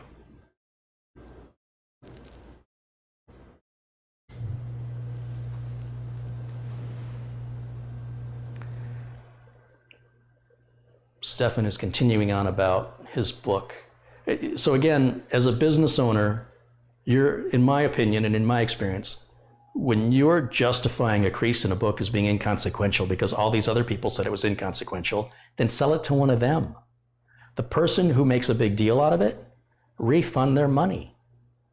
Harping on about it, is that what you're in business to do, is to harp on about how bad customers are? You have to, part of being in business is isolating good customers from bad customers, or I wouldn't call them bad, just good customers from customers. Put your time and attention into your good customers. Get rid of those bad customers in the most polite, professional way possible. I'm sorry you had a bad experience. Here's a prepaid envelope. Send the book back. Upon receiving the book, you'll get a full refund. Have a nice day, and never accept an order from that customer ever again. The reasons why are irrelevant. Whether the person's crazy or sane, justified or unjustified, where 80 million people agree and one person disagrees, get rid of the one person. It doesn't matter what everybody else says. It's your business, and how you choose to run it is up to you. But I personally wouldn't put this much time and effort into the sale of a $2 profit. It's ridiculous. I find it to be almost humorous. So you've asked me to listen to you, and all I'm getting is childlike attitude, like you're in high school. You got to grow up and handle things as a professional. And it's data, man. It's just data. You got good data, you got bad data. Don't justify the bad data. Just get rid of it. Don't give it any more thought. Oh, that's bad data. As soon as you can cut it loose, man. Put your time and attention into growing your business and taking care of your good customers so that, you know, when these bad ones come along, you can kick them out. Did you ever see the automated machines that look for like ripe fruit? You know, all these apples will roll down the line and these little metal arms will kick the unripened apples. They just kick them right out. That's what you have to do. Kick it out. Not a big deal. And it's not a big law. You got to go to the bank and get a loan? Is your business going to have to file bankruptcy? You're the one making the big deal out of it. You're the one with the problem. That's all I'm saying. You've asked me my opinion. I'm being blunt and honest. You need to understand business better. And in my opinion, you have a profound misunderstanding about what you think is right. It's what the customer thinks is right. And if what the customer thinks is right doesn't jive with what you think is right, get rid of the customer. Don't try and convince the customer they're wrong. Don't try to convince the customer of your value. You're wasting your time over a tiny little insignificant amount of money. It's silly and ridiculous.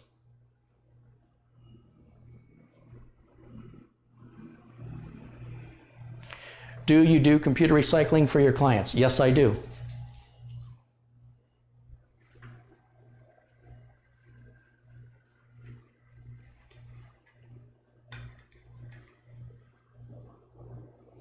Apparently somebody's talking about data recovery. I recommend $300 data recovery, 300ddr.com. Check them out.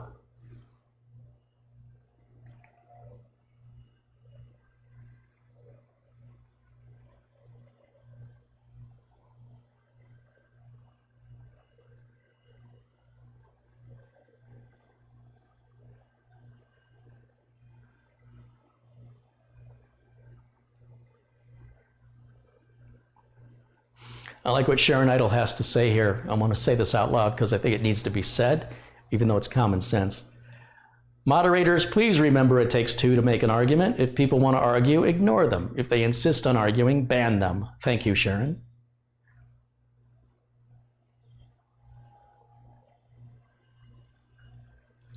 Chalk the negative rating up as bad luck. This comes from a user named Onion. It happens. It's true. It does happen. 1 or 2 bad ratings aren't going to change anything. If you're getting one of them, if you're not getting any bad ratings, then you're doing something wrong. And I agree with this too. Yelp is a big complaint for a lot of businesses. And a lot of this, and I got to guess this Stefan person is probably under 30 years old, because that's an attitude I see. Maybe I'm wrong, but it's an attitude I see from people that are younger. There's a sense of entitlement that this generation has that's bizarre to me. Because I was raised that the world owes you nothing. When you're born into this world, it owes you nothing. You can achieve and accomplish and be anything you want to be. But the world doesn't owe you anything. And if you put the time and the effort and the work in, you can accomplish anything and you can succeed here in America. Now, there's a generation of business owners that think they're right and the customer's wrong, and they'll argue with their customers on Yelp on a negative review that they think they didn't deserve. And what you're doing is you're drawing attention to that one review. Why would you do that? Why would you draw attention to a negative review? The proper way to respond to a negative Yelp review is to see what you can learn from to prevent it from happening again. Don't say anything. Just see what you can do. Think about what you can do in the future to prevent this kind of an issue from arising. You may respond by apologizing and offering to make it right. Don't tell the customer the review is off base. Don't tell the customer they're wrong. You're better off not responding. After you apologize, if the customer responds, don't continue the discussion other than over the phone or email. Don't have the dialogue in Yelp for the world to read. And focus your attention on getting more Yelp reviews, to bury that negative review so far down that it's on page 2 or page 3 or page 4. People very rarely ever go beyond page 1 of search results or reviews. It's very rare. So the best thing you can do for your business isn't to focus on the negative reviews. It's to focus on burying negative reviews under a load of positive ones. It's that easy. Trying to talk somebody into changing their review is a waste of time. Is that what your business is? Is your business to go out and change people's Yelp reviews? If that's not your business, why are you spending time on it? It doesn't make you any money. You'd be better off ignoring it. But I would say one response to apologize and offer to make it right, and carry the rest of it through personal email. Don't let it continue in a thread. Otherwise, you're trying to, what you're inadvertently doing is you're showing the world what your problem is and your failure to fully understand it. Would you want to be your own customer? If a business treated you that way and the business said you don't have a right to complain, and they did this in a public forum, how would that make you feel if it was you? What if you were the customer? And what if you're a potential customer reading this? And the only reason you're reading it is because it gets drawn to your attention because of how big it is. This thread, what is this? Is that what you want to draw your customers to? It's just not good business thinking. I'm sorry, guys. There's a reason why business degrees exist. There's a reason why some people just shouldn't be in business. And there's a reason why the W.P. Carey School of Business and Wharton and Harvard, there's a reason why these business schools exist. If it was so easy, why do these schools exist? But it's doable, but you've got to have the right attitude. If you don't have the right attitude, it's nothing to feel bad about. It just means you're not cut out for that. You can hire somebody else to do it for you because you're not good at it. You can work to be better at it, or you can just go work for somebody else where you can do what you're good at. That's all. That's my opinion.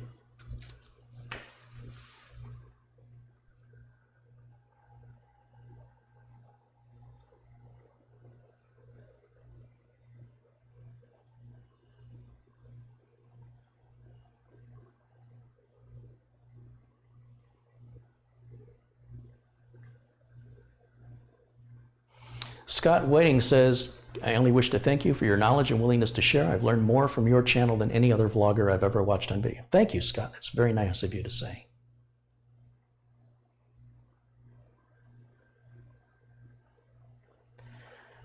I've had people try to sell me bogus reviews. Just don't respond to them.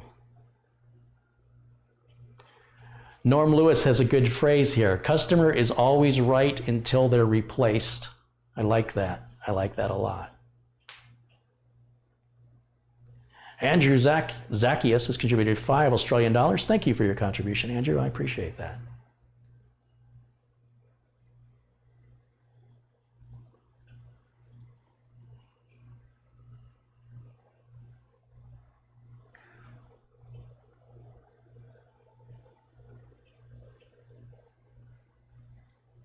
I'm just scrolling through the comments here. Would you send a computer to France like you have sent to Australia? I like your signature on my computer. Well, I haven't sent that one to Australia yet. I still have to get it finished. We'll see what happens. If it works out well, I'll consider it for sure.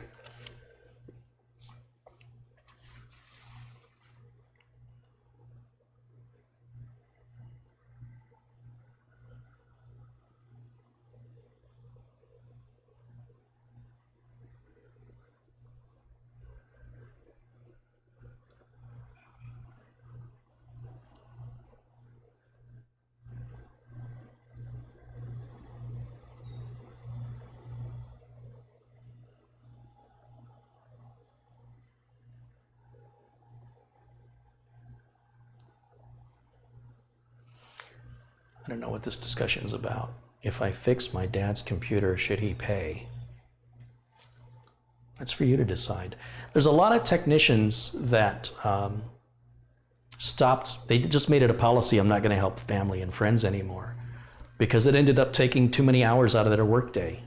And they want to be the nice guy, but they're trying to earn a living, and it's interrupting their ability to make money.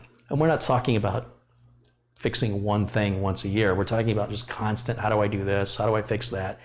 You know, my antivirus says this, I got to pop on my screen, and it takes too much of your time. And then your dad, it's your dad, right? You want to take care of, it's your mom, you want to take care of your mom, your brother, your sister. At some point, if your business is really busy, you don't have time to help them anymore.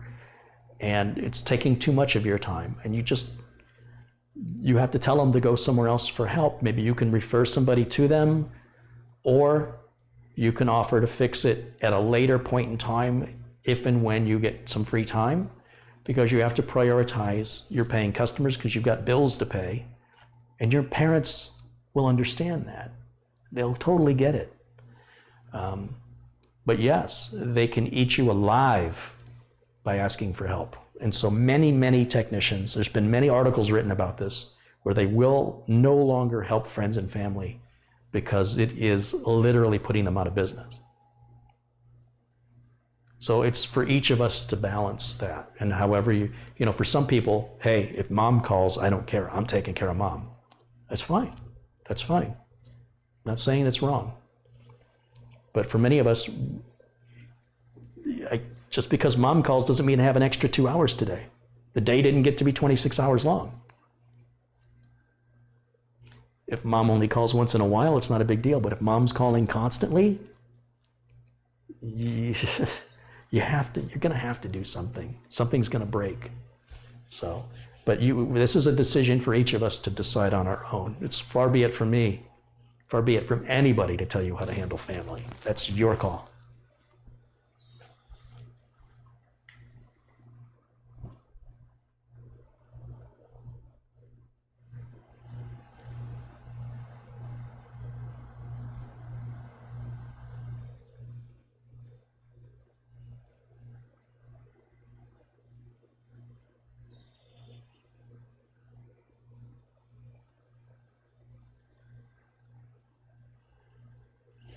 Carrie, I noticed a setup on the motherboard box. Can you share some info about it? This is my old, whenever I have to go into the back room, I have to check something on my work computer. This is my old work computer. This is a Gigabyte, where's the model on it?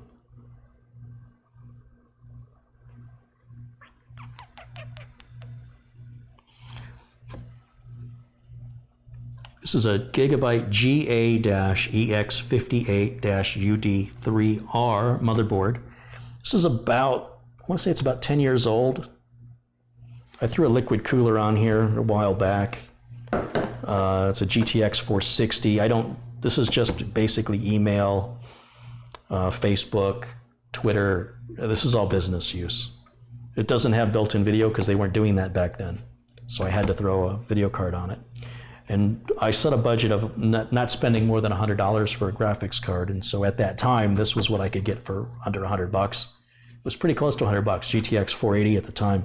You can look at all the power connectors. It's got 2 6-pin power connectors to power this thing. It's been very reliable. It's got 16 gigs of RAM in there. It's been a great board. It's only SATA 2, USB 2. It's 10 years old. And it died on me, and so it was in this case, and so I've stripped this case. I found that my front fan had been dead. I didn't realize that. So I switched the front fan out. I changed out, well, I didn't have a rear fan because I had the radiator back there. So I had to put a rear fan in. And then I took the Z370 Pro 4 I had with an i5 8400 with 2 sticks of 8 gig Team memory, a 1 gig SSD from Team, which has a 3-year warranty. I want to test this Team stuff out to see if I can safely recommend it to clients. So I'm going to start living with it until such time that I have a proper replacement. I've been putting this off for years. I've been meaning to replace this board for 5 or 6 years, and I just haven't had the time or the incentive because it works. So if it works, and this is what customers do, by the way. Customers will have you work on the oldest piece of junk computer because it works. The newer, younger generation, they tend to throw things away because something faster and better came out. The older generation says, I don't want to throw this away or replace it because it still works. I'm going to wait till it breaks. That's why I mentioned in an earlier podcast or vlog that this younger generation that claims to be so concerned about the environment are much worse on the environment, generally speaking, than the older generation. They go through electronics because they always have to have the latest and greatest. What do you think that does to the landfill and for the mining of the nickel and such needed to make the batteries and all the transportation across the oceans with this equipment coming from China? It's horrible for the environment. And then next year you got to have the latest thing and you get rid of that one, not necessarily throw it away, but you're still buying and encouraging more that's bad for the economy. In the meantime, the older generation that you don't think are ecologically friendly are still using a Motorola Razr flip phone because it still works. Which one of those two is more environmentally conscious? So I find it very hypocritical. But be that as it may, I'm guilty of that myself because this has needed to be replaced for a very long time, but it just continued to work. And it's such a pain in the butt to replace it. And it requires a whole lot of time of reinstalling and reconfiguring all my software, email, printers, et cetera, Microsoft Office. It goes on. You know what it's, transferring the data from the old drive to the new one. It's an undertaking. And when I'm not getting paid to do it, I'm not very motivated. When a customer wants it done, it's no big deal. I'm happy to do it. When I need it for myself, I'd rather do something else. So my email is down. If anybody has sent a contribution through TechBets over the weekend, I haven't been able to see it yet. So it's not that I'm ignoring you. I just haven't got this machine up and running yet. When it is up and running, it'll be back in my office. But it'll have Windows 10 on it, and it'll have Office 2016, and like I said, I've got to reconfigure email filters, and I've got a ton of software to put back on. Slowly but surely, you just take it one thing at a time, it'll get there.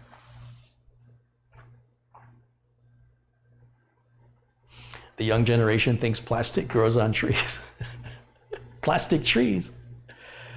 Do you have Patreon? I opened a Patreon account, but I never used it. So please don't contribute anything to it. What'll happen, if you donate anything through Patreon holds on to it for a certain, I don't know if it's 30 days, 60 days, and then they end up kicking it back to you. So just don't waste your time.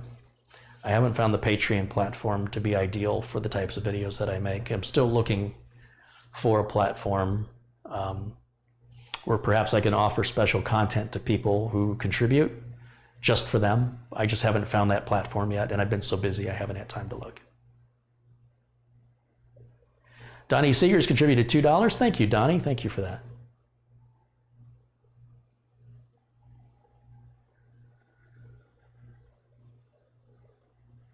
There's no YouTuber who shows repairs like you. Well, I have said this time and time again. Would you let somebody take a camera and film you doing your job without edits and without interruption. They're just going to turn a camera on and let the world scrutinize how you do your job. Would you allow that?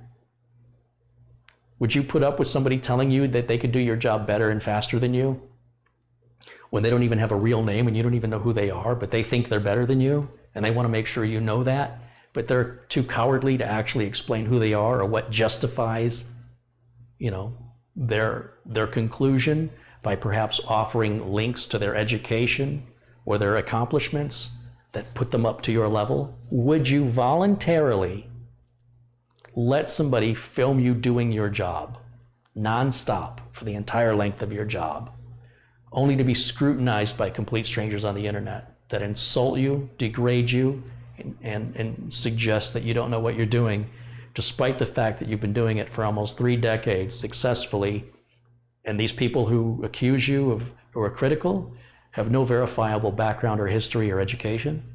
Why would anybody do that? That's why there's no videos like mine. Why would anybody in their right mind do that? Who said I was in my right mind?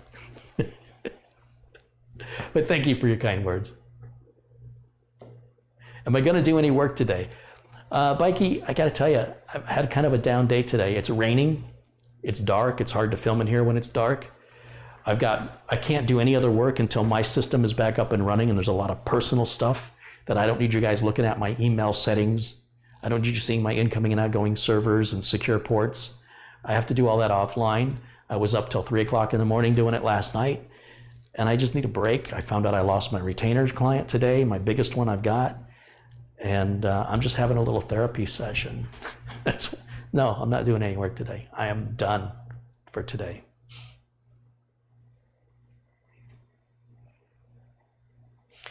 Michael says, Carrie, I have a problem when it comes to customers. They ask me how much it will cost to fix, but I don't know what the problem is normally until I've fixed it. What's your advice on this? So being a successful business means you've got to set your customer's expectation before you begin any work, and then you need to meet or exceed the expectation that you set. So you only have yourself to blame if you have an upset customer, because that means you failed to realistically set the customer's expectation, or you failed in delivering that expectation that you yourself set. It's always your fault, always your fault. So you have to give it a worst case scenario. You have to look at it and say, what is the worst possible thing that can be causing this? Could be power supply, let's say, could be a hard drive. Of those two, the hard drive is more expensive, and the data recovery or the transfer of the data in the configuration will require the most amount of time. So if that's what it is, it's going to cost you this much at the worst. And if the customer agrees to that, and you come back and fix it like that, and it didn't need any parts, and you give them a bill for, a quarter of what you estimated, you're going to have a happy customer. That's how you do it. And when you paint that worst case scenario and the customer says, never mind, good, don't get involved. Don't feel sad. Don't feel like you lost. That's a win all day long, because that's not a customer you want. Let somebody else deal with that. Not all customers are good customers. Set those expectations on a worst case scenario. Make sure the customer knows. At the worst, it's going to cost this much, and I don't think that's what it is, but I won't know until I get into it. But if it is the worst case, this is what it's going to cost. If the customer says, well, gee, for that much, I could just go buy a new computer. Go, yep, you could. But I won't know until I get in there. And I'm just saying, based on what I'm seeing, it could be something relatively simple, but it also could be something much more complicated. And since you want an estimate, I'm going to estimate out the worst possible case. You can vocalize that, full disclosure to your customer. This is how I'm thinking. And then let your customer then decide what they want to do. And no matter what the customer decides, it's the right answer, and you win either way. You can't lose. Because if they want to take it somewhere else, good. That's not a customer you want.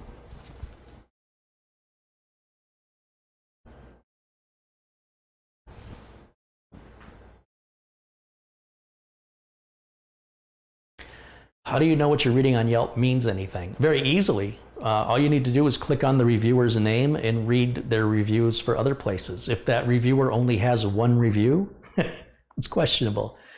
But reviewers that have been on Yelp for years and have a variety of reviews from restaurants to, car service and other things, It's probably just a regular person. There's more regular people than there are paid reviewers. But the paid reviewers are usually very obvious with a modicum of investigation, just to click on their name and look how long they've been on Yelp, look how many reviews they've read, and are they the kind of person that only leaves negative reviews, or do they also have positive reviews?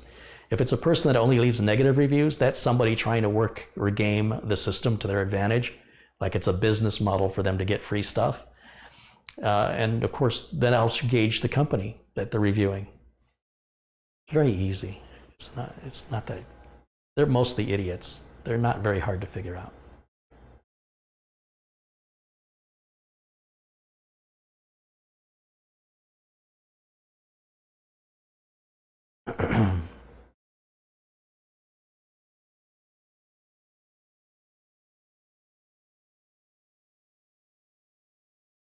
How did I get my first 3 customers? Well, that's a very good question. Hold on a minute. Mark Musgrave has contributed $5. Have you ever had an unfair bad review? It happens often on Yelp. Not every review writer is an angel. Some people are just miserable.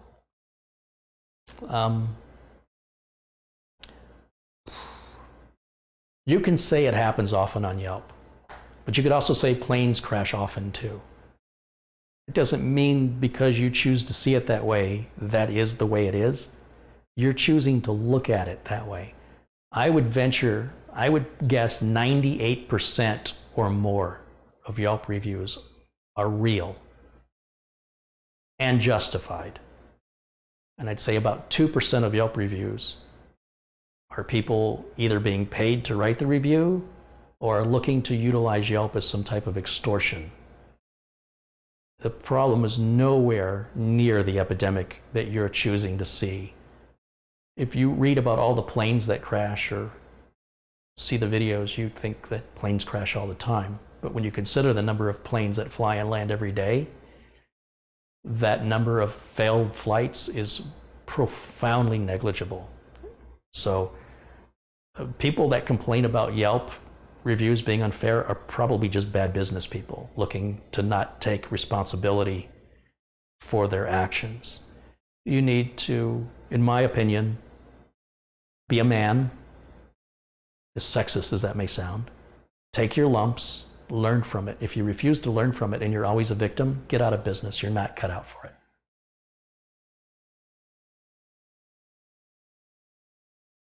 Don Little has contributed 10 Canadian dollars. Thank you, Don. Thanks for that contribution. There's rain in Arizona. Yes, there is rain in Arizona. Bordura Kettleton has contributed $5. Hello, afternoon, Carrie. Keep up the good work. Thank you, Bordura. Thank you for that. Let me get back to that question I was answering.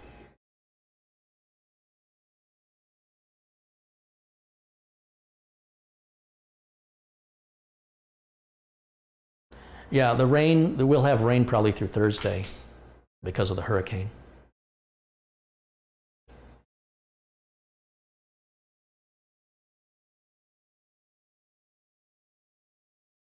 Sounds like a day for a whiskey or 10.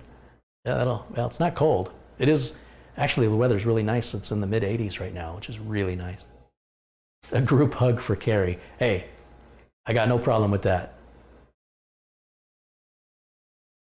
I work for a mental health facility, so therapy is a good thing. Can you get me a discount? Let them get their own YouTube channel and try to do your job. I agree. I encourage it. I encourage everybody who's critical of what I do to start their own YouTube channel so I can turn around and be critical to what they're doing, and let's see how much they like it. And I won't be the only one. When you put yourself out on YouTube, random strangers will just attack you for no good reason. Nobody forced them to watch your video. No, you didn't even ask them to watch your video. They voluntarily watched it, and then they will voluntarily criticize and insult you. And nobody deserves it better than the people who do that. So do us all a favor, start your own YouTube channel, send me a link to your video. If you've been critical of me, and give me an opportunity to be critical back to you. And if you're so good, I should find nothing to be critical of. And yet, in all the years I've been doing YouTube, not a single person ever in the history of time has ever taken me up on that offer. Will you be the first? Please, please, I beg of you, please do it. They won't do it.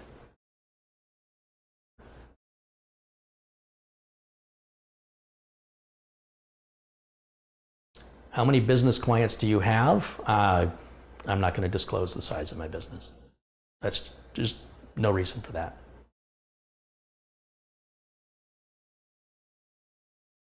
And you got to remember the amount of clients I have on any given week or month. Clients come and go all the time. So it's kind of an irrelevant question to ask. Carrie, I can get your therapy for free in Canada. Yeah. Oh, Nick is in the hospital waiting to see what's going on with his dad. Oh, I hope everything's going to be okay, Nick. I'm sorry to hear that. I want to find that question that I was asked.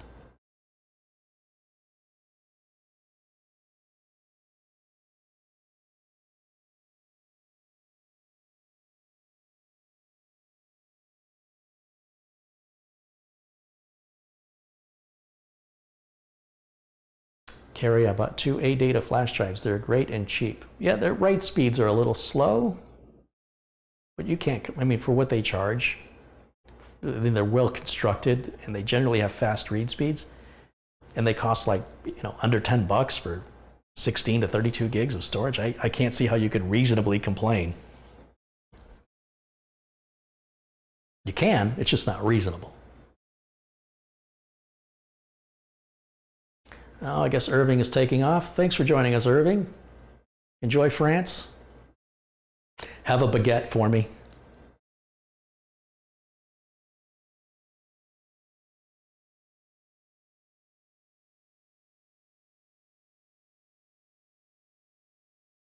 Did you ever try to advertise your business? Yes, when I first started out, it was a huge waste of time and money.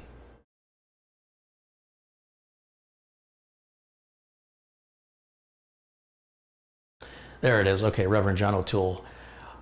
How did you get your first 3 customers? Okay, that was the question. So I had worked at Intel and the power company, both the big power companies here in Arizona, the Department of Environmental Quality, TriStar Computers, Naga Systems, and then eventually, towards the end, I actually went to Best Buy. And while I was at Best Buy, and this was many, many years ago, they had just opened in Phoenix around 1991, I want to say. I remember the song All That She Wants by Ace of Base had just come out because they were blaring it through the store. So whatever year that was, you could Google it. Somebody can Google it and tell me in the chat. That was when I was working at Best Buy. And Best Buy didn't do a lot of computer repairs. They would do upgrades, but any kind of repair didn't get done. So I would offer those customers my name and my phone number, and on my days off, I would do the work outside of Best Buy. This didn't violate any Best Buy policy. I would even encourage them to buy the parts that we needed at Best Buy, but I could not, Best Buy would not authorize me to do the work, but I would do it on my own on my days off. And that's how I got my first customers. I mean, anytime you work in a business, like at Intel, the employees would say, they would call the help desk for support, and then whoever the help desk technician was that came out, they would ask that person, can you fix this computer that I have at home? Most of the time, the guys didn't want to do that. When they clocked out, they didn't want anything to do with computers. But I would take on the work. I had other techs saying, I won't do it, but Carrie will. And they would give my name and number, and I get calls from other employees at Intel. I don't understand how big Intel is. I didn't know these people. I never saw them before in my life. There were over 5,000 employees at one building, or one series of buildings, the campus they called it. So I would get calls from people, and what was great was they could be anywhere in the company. They could be management, or they could be, a lowly worker, but we were equals after hours. And so I would always get little side work. Nothing I could I couldn't quit my job. I couldn't rely on that, but I liked doing it. So yeah, I took on all the work that I could get. And that's how I got my first customers. And then I learned to leave extra business cards. I'd say, here's a couple of business cards after I got them printed, after I smartened up and said, and I need to leave a business card. And then I thought I need to leave more than one. And just tell the customer, look, here's 4 or 5 business cards. That way you can lose a couple. And if you know anybody that needs any computer work, I don't do any advertising. I can't afford it. Everything's word of mouth. And I would really appreciate, if you know anybody, hand them my card. So let me give you a couple extras. Cost me nothing. Here, take them. Well, it cost me, it's so inexpensive. And this is even before Vistaprint. Geez, you can get business cards so cheap now. I used to have to get them made, and they were more expensive back then and took longer to get. Now you just click a mouse and have it delivered to your doorstep in a week. But regardless of that, never leave a customer with 1 business card. Always leave them like 5. And just use the excuse, look, put one by your computer, put one by the refrigerator. That way, in case you lose one, I want you to have my number. And also, if you know anybody that can utilize, that could be benefit from me, let them know. I don't do any advertising. It's all word of mouth. So have a couple extra cards just to hand out. And they'll always accept them. They always accept them. If they throw them in the trash after you leave, so what? But that's how I got the majority of my work. And it's still today how I get the majority of my work. Yes, there was no Geek Squad when I started at Best Buy. That did not exist.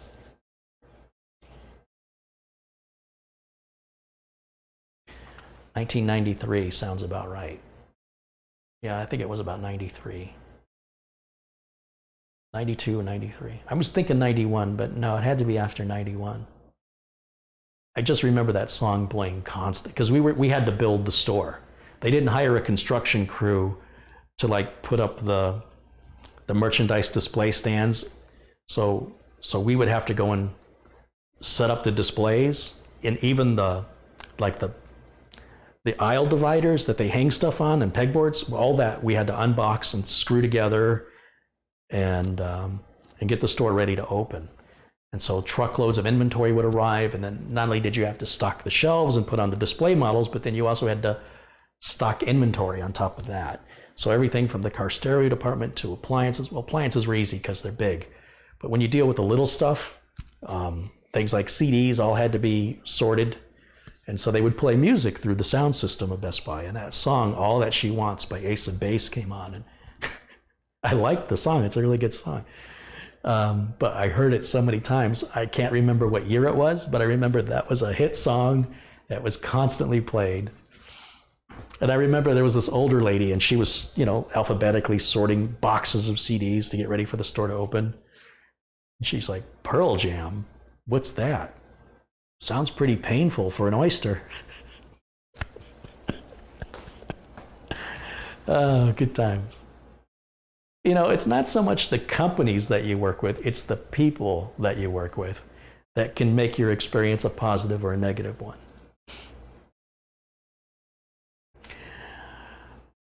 Peter Photon Elementary Particle says, I like your pizza making video. Right on, Peter. Thank you. How's the Canadian Coca-Cola? I haven't tried it yet, Winston. Maybe I need to crack one of those open. I'm still working on my last bottle that was sent to me. It has my name on it. So I think I'll probably break into the Canadian Coke tomorrow, Winston.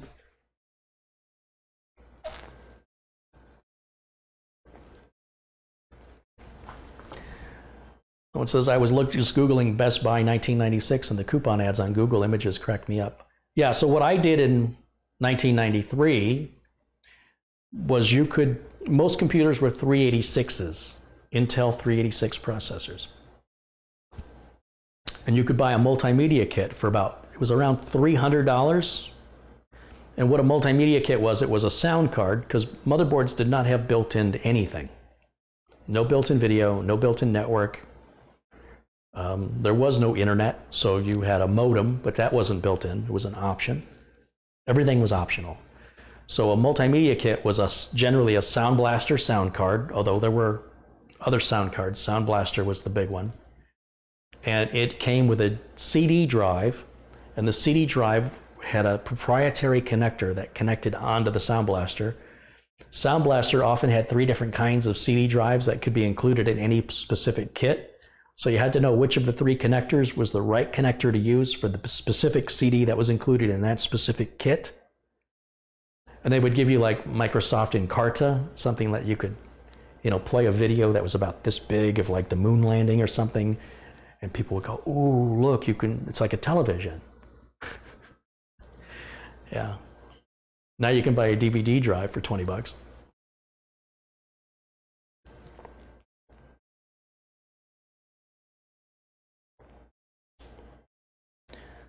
It was funny because when I applied for the job at Best Buy, I applied as a computer tech.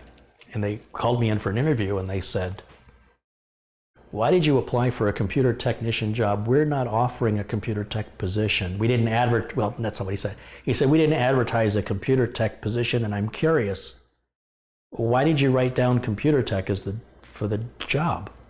But it's not a job we were asking to fill." I said, "Well, my understanding is you guys are like Circuit City." And they're like, "Yeah, we're better than Circuit City, but yeah." And I said, "And you sell computers?" And they said, "Yeah." And I said, "You're going to need a tech. If you sell computers, you're going to need a tech. It's common sense." He says, "What's your turnaround time? If a customer brings something in for repair to you, how long does it take you to fix on average?" "You got 24 hours. He's like, "No, really?" I go, 24 hours. "Sure, there's some systems that take 2 or 3 days, but mostly 24 hours. He looks over at the other guy that was interviewing me. He goes, he has no idea how big this store is. They go, "Car-ey, the store you're applying for is the flagship store for the entire state. There's no bigger store than this in the state. This is the flagship. Now, given that, what do you think your turnaround time will be?" 24 hours. And they just went. I said, "Okay." And they just looked at each other like. So they hired me, and my turnaround time was 24 hours. They never came back and said, "Hey, you proved yourself right." This is the human condition. This is what humans do to each other. They will tell you all day long what you can't do, and very little will they ever come back and say, "Wow, you proved us wrong, great work." All the beating Elon Musk takes, and yet he does everything he says he's going to do. It takes him longer than he says it's going to take, but he never gives up and he always delivers. And then what do the people say? They just keep looking for another way to demonize him or insult him. And I've just grown to ignore it now. It takes no effort to prophesize failure. No effort. I can go to a complete stranger that's homeless on the street, and he can tell me what a miserable loser I am. It means nothing to me. It's effortless and lazy. Stand behind something and believe in something and support another person and share their success. It's much healthier for everybody.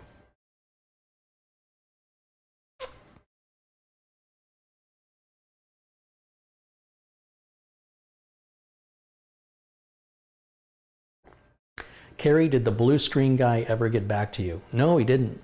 He didn't even say he got the system back." Usually I get an email from people saying, "Hey, I got the system." I've heard nothing. But he's a busy guy and I don't want to bother him. Oftentimes in this business, no news is good news. So I'm going to chalk it up to that. I've been curious if it's ever blue screen since I sent it back. I genuinely want to make sure that he received it okay, undamaged. Everything I've sent out has always been undamaged, but there could always be a first time.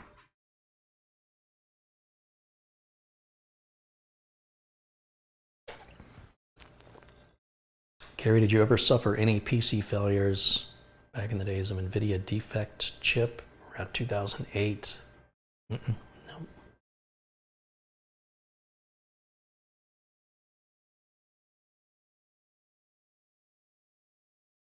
"Why did the size of the store matter on turnaround time?" Because of the amount of traffic that store would generate in sales, that there would be, what they were saying to me was, you're going to be dealing with more customers you've ever dealt with in your life. This is going to be the busiest store in Phoenix. This is the flagship store. It's going to accommodate the most amount of sales, the most amount of customers. It's going to go through more inventory than any other Best Buy store in the state. It's going to be busy. You're one tech. What do you think your turnaround time is going to be in a store that busy? 24 hours. And they gave me no tools. No tools, no rules, no policies, no screws, no screwdriver, nothing. Here's your blue shirt, wear khaki pants, be here Monday at 8, get to work. So a lot of the rules I made up. And then when management found me standing around because I was all caught up with my work, they tried to put me on a register. And I said, I don't work the register. And they said, you're too good to work the register? I said, yes, I'm too good to work the register. And they said, we're all a team. I go, that's right. And I have a contract that specifies what my role in the team is.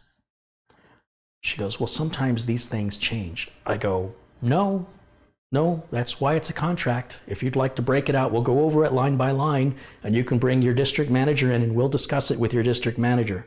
And she turned around and she walked away. So a lot of the management at Best Buy was severely undereducated and didn't understand business. And I had to tolerate that. And remember, in 1993, I would have been, 78 to 88, maybe 20 years old, 88, I would have been 25 years old, which is about 7 years older than the average employee at Best Buy, 5 to 7 years older.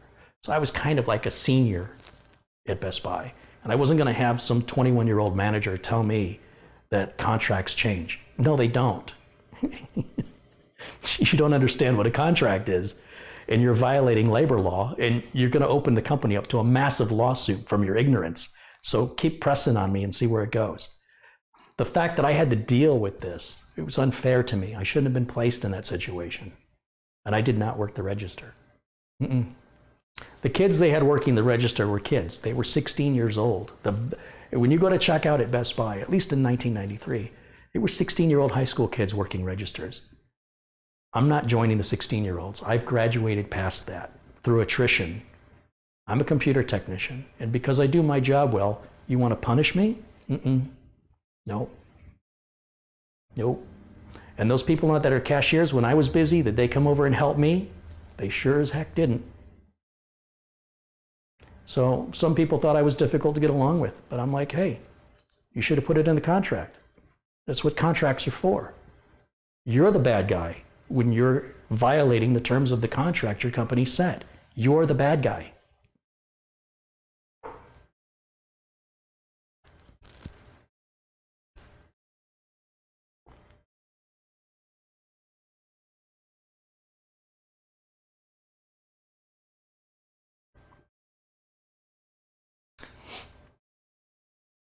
So you still knew everything at that age? Is that to me? I know how to read a contract. I know what contracts are for. So yes, I knew everything about the contract. I studied the contract before I signed it and agreed to the terms of the employment. I don't think that's me knowing everything. It's me knowing everything about the contract. I don't think that makes me smart. It just means I was paying attention. I don't think that makes me arrogant.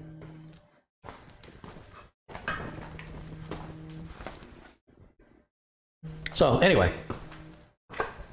like I said, dealing with somebody that was far younger than me that happened to be in a higher position didn't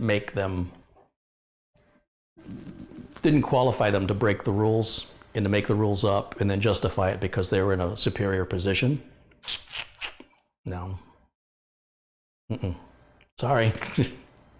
Try that. Try it sometime. Let me know how that works out for you. Try it in any line of business anywhere in the world. You let me know how that works out. Don't take my word for it.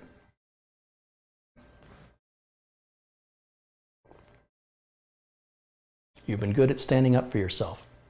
I have a video, and it's called How I Got Started. And it deals with the bullying and the torture, physical and mental torture that I had to endure. And what I've come to realize on my own is I didn't have to endure it. I was consenting to it by allowing it to happen.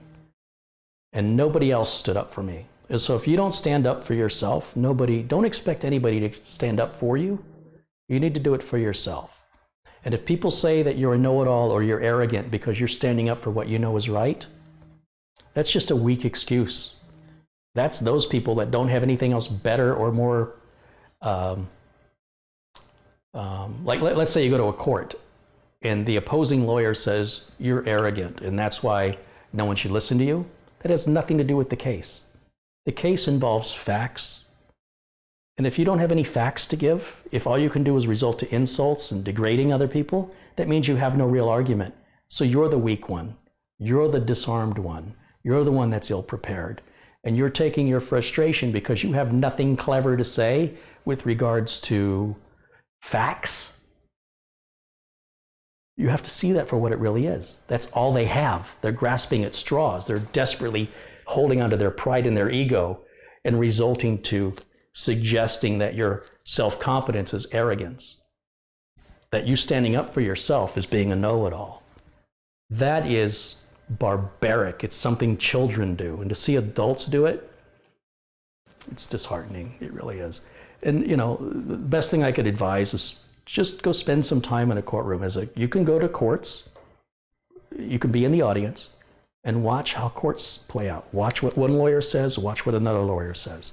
Then listen to what the judge has to say. And how many times the judge will cut off a lawyer because what they're saying is irrelevant or out of line. It happens all the time. And you can walk away from it going, well, that attorney was arrogant and that attorney was full of himself. At the end of the day, they're both making more money than you or I. You have to, if you listen to everybody else, they will have you believe that you're worth nothing. If you listen to everybody else, they'll tell you you can't accomplish anything. If you listen to everybody else, they are so quick to point out how worthless you are. Stop listening to them. What they think doesn't matter. What you think about yourself is what matters. And if people misinterpret that from their own problems, they're the one with the problem, not you. Think about it.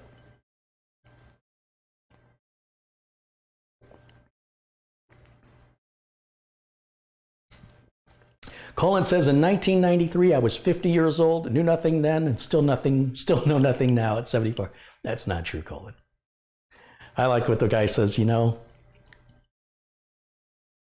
when I started this business, I have nothing. And now 27 years later, I'm proud to say I still have most of it left.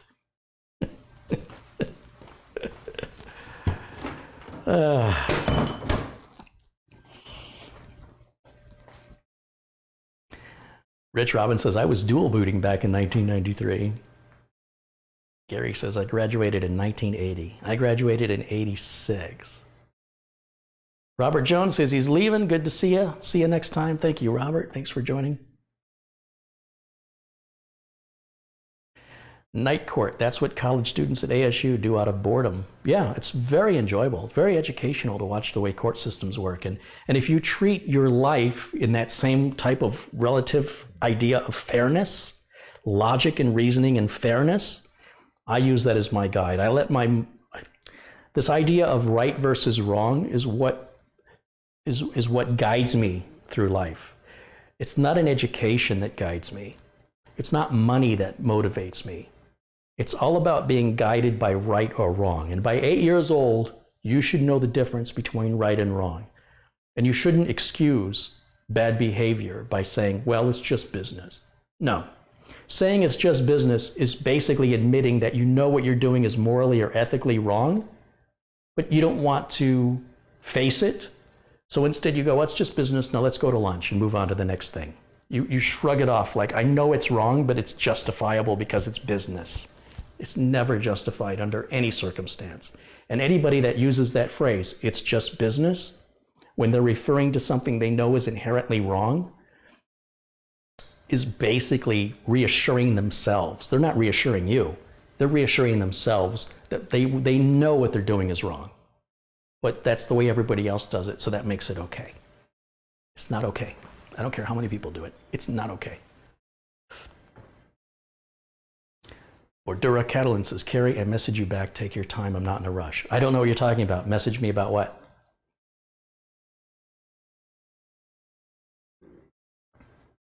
I'm happy to address whatever, I mean, if you want to talk about it, but Durham, just post it here in the chat.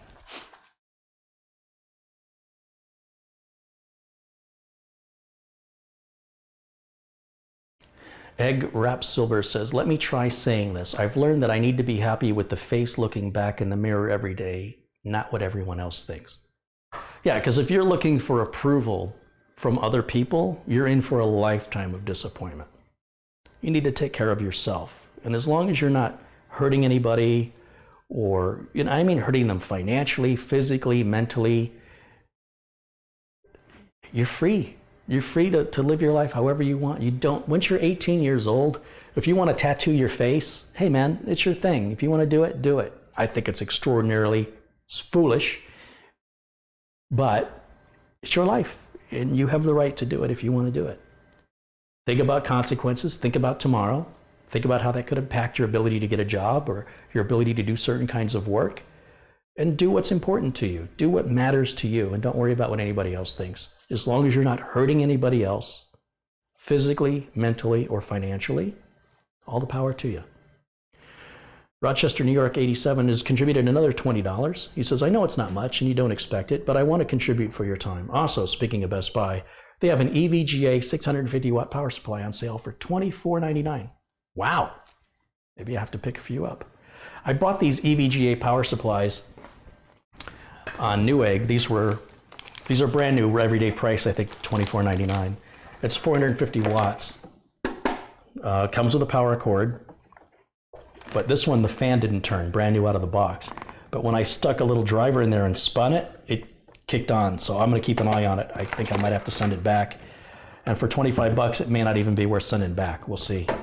But that seems like a much better deal. That's a power supply made cheap to be sold cheap. That's a power supply made more expensive to be sold more expensive, except it's on sale. That's where the deals are. So thank you for that.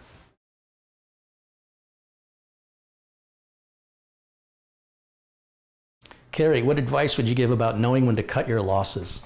Well, it's a very individual decision regarding what your losses are and how long they've been going on. So what I recommend is when you have a client, for example, who is having a difficult time paying their bills for whatever reason, right? They're running their business and you're running yours.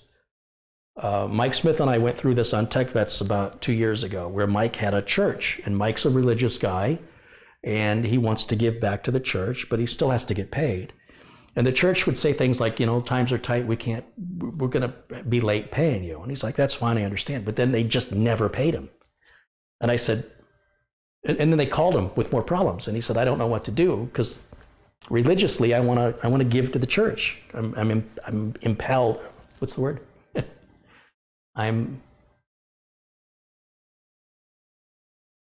think of the word. I'm compelled. That's the word. To help the church, because I know that's how I was raised. It's the right thing to do. But they owe me $1,000. And I don't want the debt to keep growing. And I said, Mike, they're a business.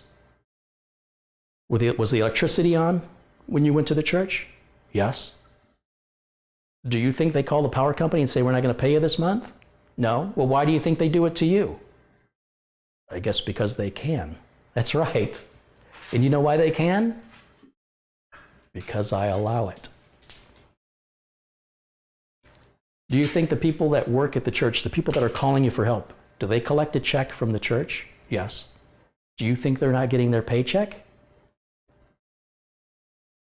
Well, I don't know. Well, how do they pay their bills for their house? Do they live in the church? No. So they have a house, they've got bills like everybody else, they've got to eat, they've got to have power at their own house, they got to have water. They're getting paid, yes. So how come they can't pay you? That's a good question, Carrie. Because I allow it, because you allow it. Now, if this is being poorly managed, if this church is being poorly managed, and they truly can't afford to pay you, how's the electricity on? And how are the employees still going to work every day? And how much debt will you allow them to accrue before they file for bankruptcy? Will that then lead to your bankruptcy because they filed bankruptcy and they owed you so much money that now you have to file bankruptcy? I never thought of that. Okay, it's time to start thinking about it. So give them a credit line, whatever it is, and don't let them ever pass that credit line. Well, it's just labor. I don't care if it's labor. It's still offering them credit. You're doing the work today for an agreed upon rate that they know ahead of time what they're going to pay. They have agreed to pay it, and you started the work. You did the work. You made your half of the bargain. Now it's their turn to meet their part of the obligation of the bargain. And they're failing to do it, and yet now they're calling you, and they want more help. So now you've got the leverage. Tell them, I'm more than happy to help you. Have a check waiting for me when I get there. So he did that, and they didn't have the full amount, but they had something, and that was good enough for Mike. Suddenly they found the money they didn't have, and then eventually things turned around for the church and they paid Mike off. So you have to determine when to cut your losses based on your own judgment. But always limit the amount of credit you give a customer. Always limit it, or you will go right out of business right when they do.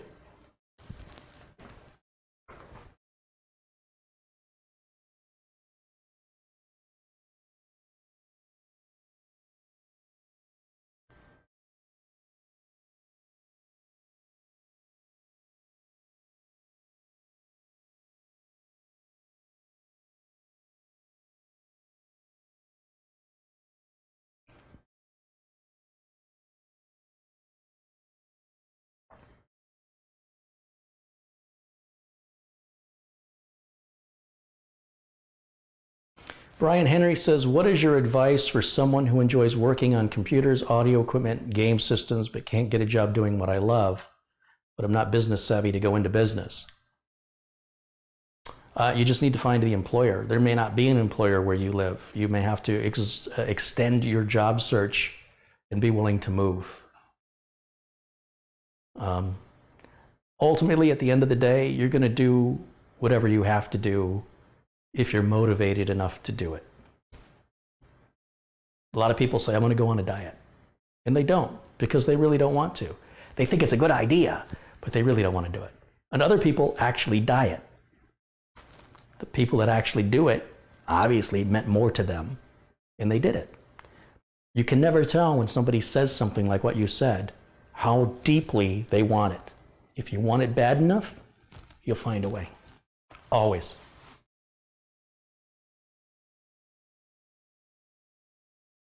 Zen Carter says, I've contributed $20 to you via PayPal. I just noticed I may have spelled your name wrong, and I apologize. Hey, Zen, thank you so much for your contribution. Of course, I'd be happy to send you a case badge. So as soon as I get my system up and running, I'll send you a thank you in email, and then let you know if you want a case badge to reply with your address. I have a number of people who write their address all in one line and they don't include their first name because they assume, you know who you're talking to. But I like to just be able to cut and paste. So if you write your address with your name, your address, so I can cut and paste it right onto the envelope and I don't have to put in the carriage returns and figure out how to spell your name, it would save me a little bit of time and I would really appreciate it. So when I ask for your mailing address, please write it as you see it on the envelope that gets sent to you. We all get mail, right? You know what it's supposed to look like. It makes my life just a little bit easier, and I would appreciate that. It seems like lately everybody's been doing that, where they spell out their state. And like, the post office doesn't want your state spelled out. They want the 2-letter abbreviation in all caps. So I have to fix it. But it's not a big deal to fix it. But when you're filling out 20 of these, it's like, it would just be so much easier to just copy, paste, copy, paste.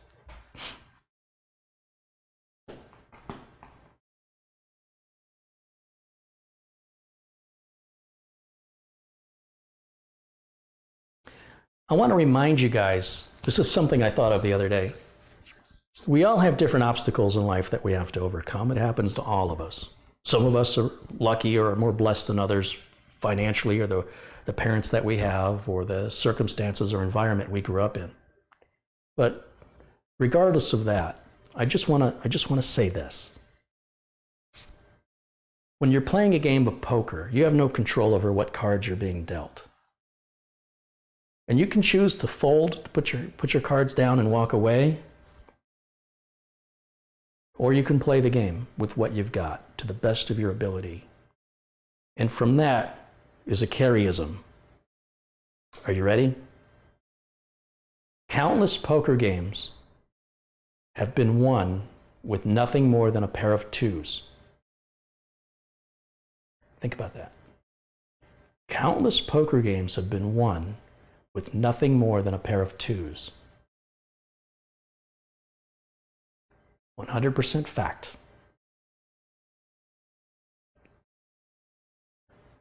Orduras contributed $5. He says, about my PC build, I am still waiting for a 2080 Ti and an i9 9900K. Am I building a PC for you, or I don't understand? I don't recommend an i9. I think you're asking for headaches with that specific chip being so brand new. You're going to have a very finicky computer. So what are you going to do with it? Because having an i9 for gaming is like driving a race car to drop your kids off to school. It just doesn't, it's a waste of money. I get concerned when I see builds like this because 9 times out of 10, the person building it is spending 2 to 3 times the amount of money that they need to do what they want to do with the computer. I don't know anybody that needs an i9, not even in my business clients. Well, maybe one of my business clients could use an i9. I don't know anybody else that needs an i9. If you're gaming with it, it's a complete waste of money.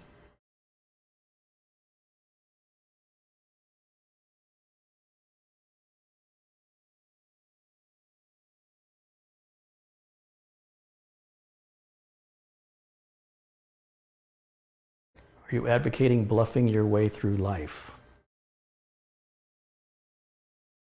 Everybody bluffs their way through life.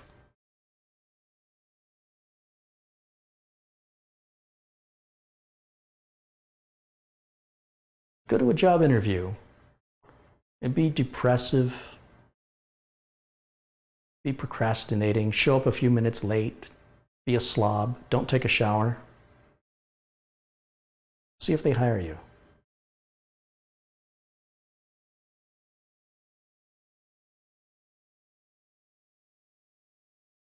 What's the most stable processor? I would say all the processors are stable. But if you're looking for, depending on what it is you need to do with the computer, any of the mainstream consumer processors from AMD or Intel are fine for the job. I wouldn't buy an i3, but any i5 or i7 consumer-based processor, any of the AMD Ryzen series processor, I think the other non-Ryzen processors are just bad value, personally. But any of the Ryzen processors, Threadripper's overkill, i9 is overkill. It's a very specialty processor. It's a little tiny bit of the population that could use that. Having 32 cores to play a 2-core game, that means you have 30 cores that you're not using. Even if the game you're playing requires 4 cores, that leaves you with 28 cores you're not using. You're sucking up all this power. Remember we talked about this generation being so ecological? Nothing ecological about that. There's nothing that makes financial sense about it. It's just somebody with too much money who wants the latest gadget, even though they have no real use for it. And it will be more problematic and more finicky because it's cutting edge technology that hasn't had time to mature yet. So I would only use it if you had to.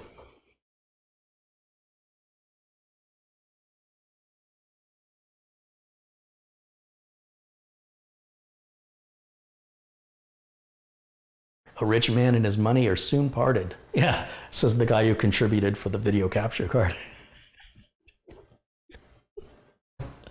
I'm just saying. I thought it was funny. I'm not complaining. I'm very grateful for your generosity. I'm glad you have it to be so generous with it.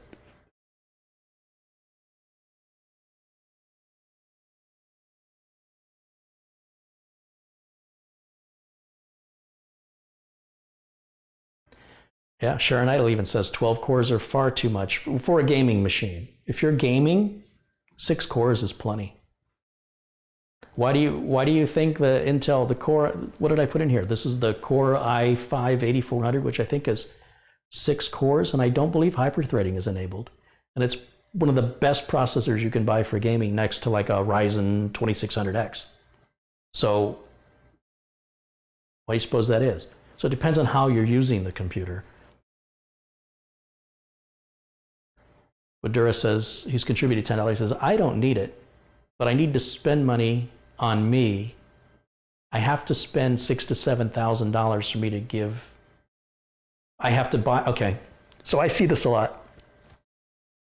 When you run your own business, you're allowed a certain amount of deductions, and depending on how much money you make, especially as you approach the end of the tax year, which of course is December 31st, the last day of this year for the United States, and your accountant can guide you on this, but if you make a certain amount of profit of net income, versus gross. So gross income would be, let's say, that computer I'm selling to Australia, that's, let's say, $3,500 plus shipping. How much do I make on it? I make $0 on it.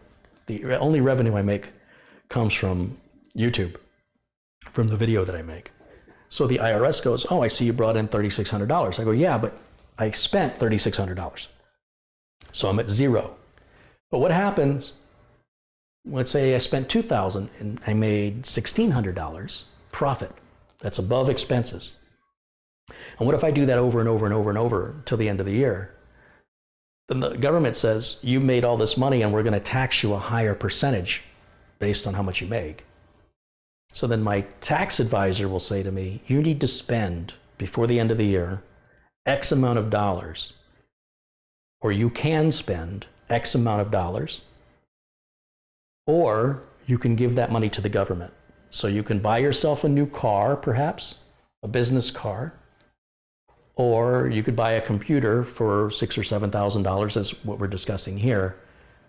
And the amount you pay to the government will be reduced by that $6,000 or $7,000, and you can have this new computer for yourself.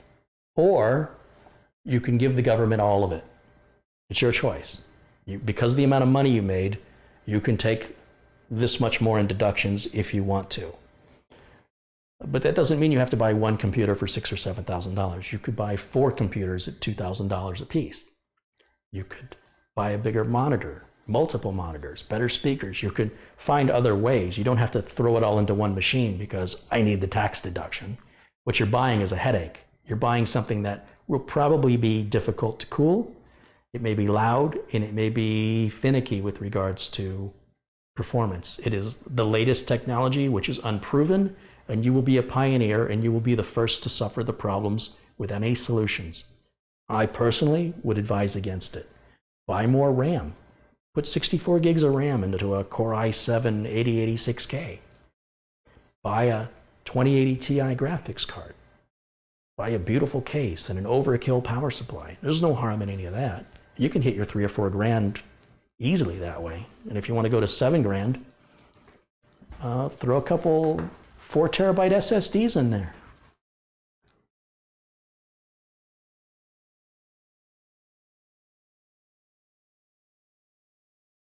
Or send the money to your favorite YouTube channel and take it as a contributable deduction. I probably have to be registered as a 501c for that to work, actually. Don't do that. Sounded good to me, though.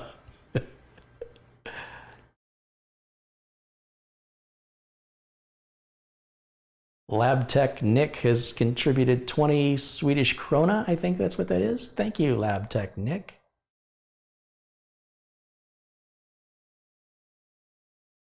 I'm going to wrap this up here in about 15 minutes. So any final questions? I'll be happy to answer those now. My biggest problem is focus. I'm all over the place. I will fix someone's computer, then 2 hours later working on audio equipment or game system. I don't know what you want me to say to that.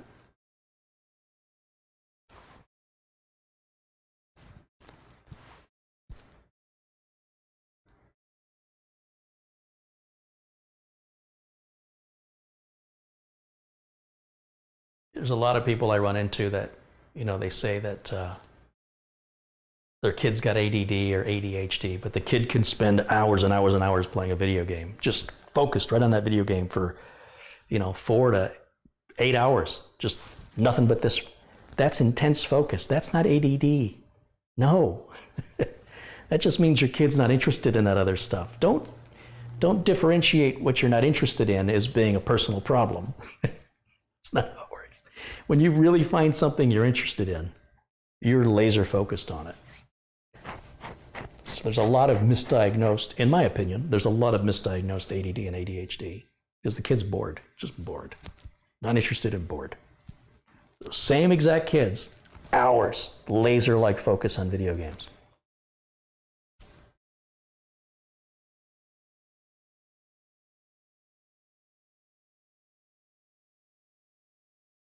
At what point do you need to get a business license? You should have a business license as soon as you start your business. Be licensed with your city. If you're not going to be collecting any sales tax, like in Arizona, you don't tax labor. I'll tell you what will happen. When you're small, nobody cares who you are. But if you grow, especially like if you do like an interview with your local newspaper, your city employees read that city newspaper. And if they read about a business that's doing really well in their city and they type it in their computer out of curiosity and they don't see a license, you're going to be getting a visit from the city or at least a phone call requiring you to have that license. Now, you can wait until that happens if you want to, roll the dice on it. The right thing to do would just be go ahead and set up your license. You might even consider errors and omission, E&O insurance, depending on the kind of work you'll be doing. When you're dealing with residential, it's really not a problem. If you're having people come over to your house, you may be violating zoning laws, which could upset your neighbors and result in code enforcement officers visiting your home. And if you have somebody trip and fall or hurt themselves in your home, you could be prone to a lawsuit or a homeowner's insurance claim, which could raise your rates. So ideally, if you want to have a traditional business, you would rent a space out. You'd get your business license. The minute you rent the space out, the city's aware of it, and they'll come after you for the license. If you're working out of your home, you're not selling any parts, you're doing labor only, and you're keeping it small, no one would probably ever know. However, when it comes time to do your taxes, that could get very interesting. So if you play all by the rules the way everybody else plays, you're probably going to be fine. It's a bit of a headache. But the other way is a bigger potential headache. Are you lucky? Do you feel lucky, punk?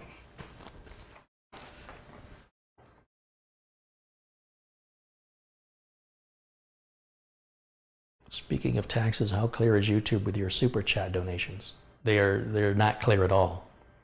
I have no idea when YouTube pays me how much of that is it's not broken up. It doesn't say here's how much revenue you made from super chat. YouTube will list the videos, let's say every 30 days. It'll say this video got this many views, averages this many minutes of watch time, which regardless of the length of the video, you could have a 5-hour video that the average watch time is 6 minutes. What are you going to do? You're paid not for the number of views, you're paid for how many minutes people watch. You're basically paid about $1 for every hour and a half of video that somebody actually watches. It takes quite a lot to make any money. They'll say how much of that revenue came from YouTube and how much came from YouTube Red, and that's the extent. You can get demographics about what the average age is, how many people of certain age groups, percentage-wise, watch your video, what continents and countries they watch your videos from. But it's all just statistics. And if people lie or use VPNs, the statistics aren't very reliable. If they lie about their age, if they lie about where they're from, there's really no way to verify it. And with regards to Super Chat, there's nothing that tells me how much money I made in Super Chat. There's no record or receipt of it. There's no way that I've determined that I can go back and look. I can't offer refunds. I can't go back and say thank you because I don't know who it was. But with the donation side on TechVets, those donations I'm kicked off an email. A summary transaction is available forever as far as I know. I can go back through my PayPal history and look through every payment that's ever been made and every payment I've ever sent, historically going back years, which will be very helpful come tax time. So yeah, YouTube is not clear. YouTube is opaque.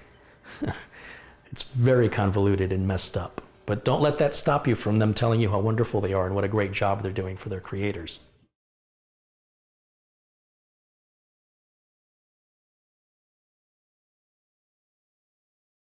Carrie, might I suggest doing work for a charitable institution? I do plenty of work for charitable institutions. I don't know why you think I didn't. That's weird.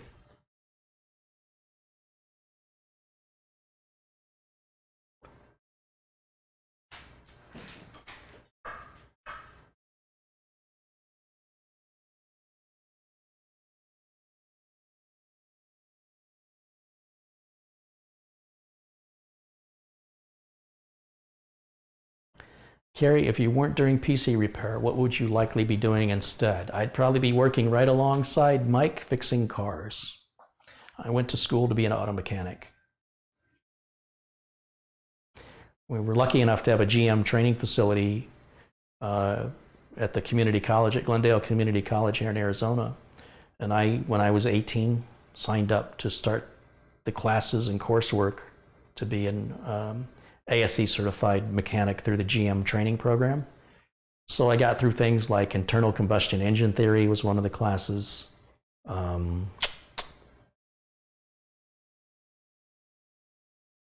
think I only got through 3 classes. When it came to like front end suspension and transmission, I never picked that up because I was already starting to move in the direction of computers.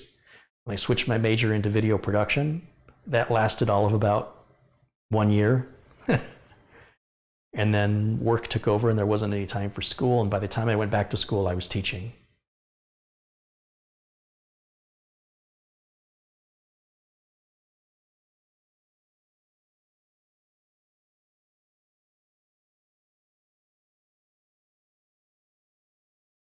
And Brian's continuing on. Brian, maybe you need to speak with a doctor. They do make medications, and I don't mean that sarcastically. I'm just very sincere. They make medications that could help you if you want to go down that road. If it's something that your free will does no control over and it bothers you, you need to speak to a professional about it. Or you need to learn how to deal with it. One or the other. There's nothing I can tell you. That's well beyond anything I can do. I have no advice beyond that.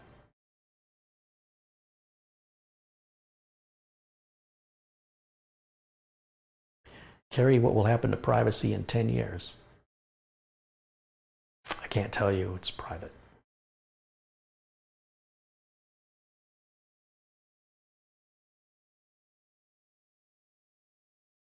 Colin is leaving? All right, Colin, I'm about ready to wrap it up too. Hey, Colin, always good to see you. Thank you so much.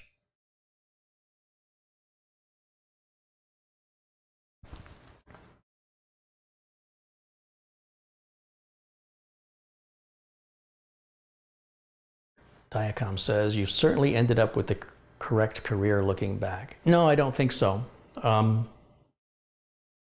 If I was brought up in a more supportive family that had more money, I should have been an engineer. I have the mindset of an engineer, and I've talked to enough engineers that scratch their heads and go, what do you mean you're not an engineer? Like, they actually think I'm an engineer, which is very flattering for me. I'm like, no, I'm not. And they're like, well, you missed your calling. You're an engineer all day long. My family didn't have the kind of money to put me through that kind of schooling. In a perfect world, if I had known then what I know now, I would have gone to Stanford. That's where I belong. I should have been in Silicon Valley during the dot-com bubble area, and I should have been busting my butt working to change the world. At that age, at that time, I was perfect for it. I was just in the wrong place. And I wasn't properly conditioned or prepared for that. So you just, again, plenty of poker games have been won with nothing more than a pair of twos, man. You take what you got, make the best out of it. And yeah, if I had to do it all over again, and it's a very difficult school. Stanford is harder to get into than almost any other college. Even though it's not up on the level of Harvard or Yale or Oxford, when you consider Ivy League, it's harder to get into than those schools. But I think I would have fit in there very well, and I think all the possibilities that would have been open to somebody with my mentality, we'll just call it that, would have been an amazing and exciting place and time. But that ship has sailed. I like what I do, but I can't help but wonder if opportunities to work for Netscape, for Mark Andreessen, maybe even to have started my own company. I mean, investors back then were financing anything. You could have any idea and they would throw money at you. Yeah, I don't even want to think about it. Just depressing.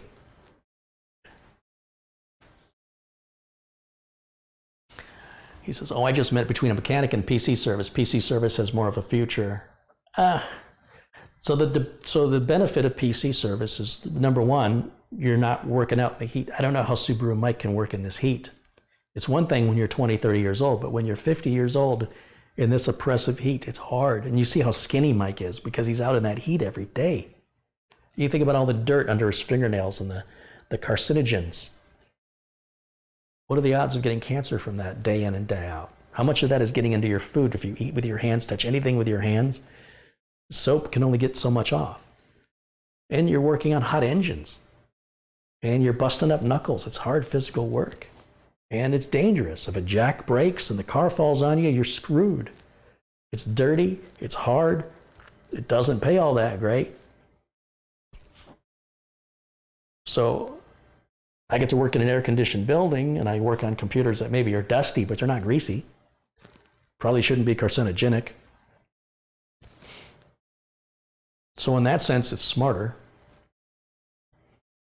But people will always need some kind of vehicle for transportation, and they'll always need mechanics to fix whatever that vehicle is.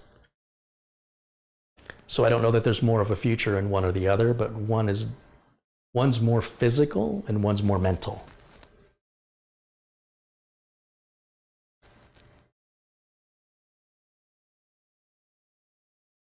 What are your thoughts on providing annual maintenance agreements to generate repairing revenue and good customer service? I think it's one of the key ingredients to a successful business. It's that important.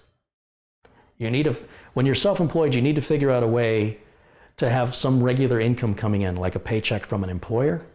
And you got to come up with clever ideas like that can be a good deal for your customer and a good deal for you. And you can take it a step ahead and outsource that to somebody else. And then you take a small cut of it and let them do all the work, and you just make the sale. And then if it's something that requires turning a screwdriver, they hand it back over to you. So in other words, they can be, there's a guy named Chris Carruthers in Canada, and he offers service where I could, if I wanted to, I could offer annual service contracts and just basically hand the business off to Chris Carruthers. He'll answer the phone as my business, and he'll pay me a commission, and I don't have to do anything.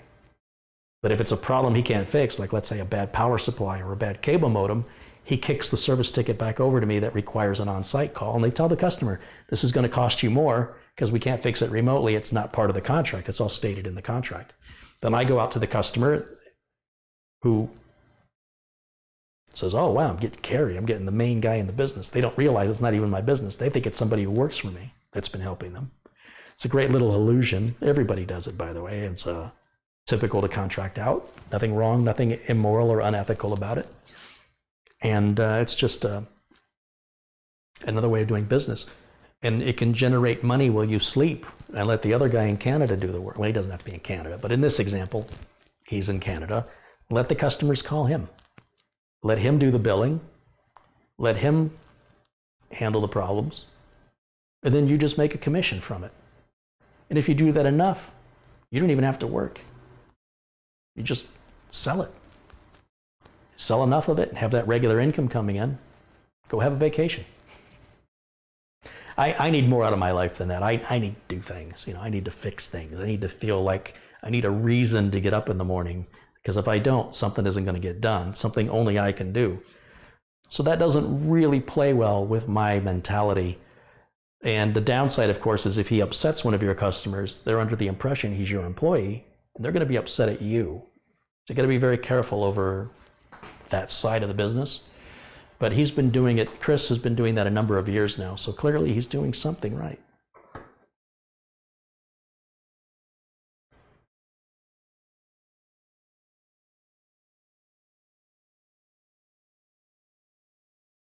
Have you ever fixed PCs for offices at Area 51? Area 51 is not in Arizona.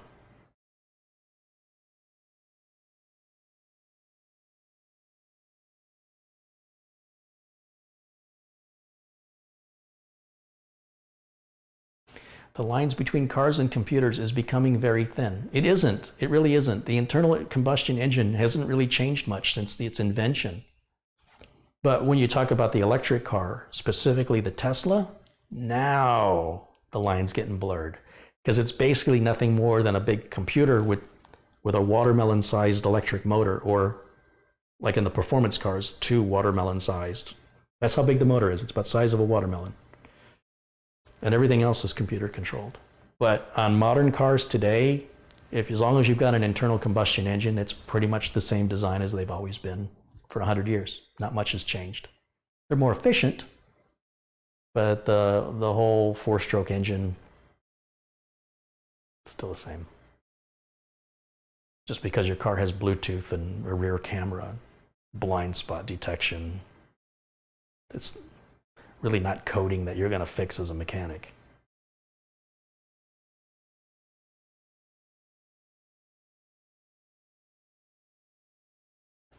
Carrie, is CPU thermal paste carcinogenic? I don't know. I don't know.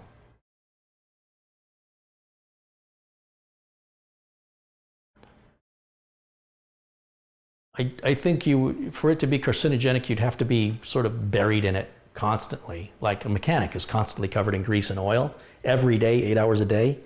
And even if you wear gloves, some of it still seeps through. It still gets on stuff. It gets in your clothes. You're breathing it. You might be eating it unintentionally. So when you talk about thermal paste, you're generally applying it, a little tiny bit of it, a couple minutes out of your day. Even if you did it every day, I don't think you're exposed to it. If you're manufacturing it, and so you're around it 8 hours a day, including the smell of it, and some of the components that make it up, that may be more of a concern. You'd probably better redirect that to investigating the manufacturing process to determine if it's carcinogenic. But as for being a technician, you won't be around it enough for that to really be a problem. Statistically unlikely.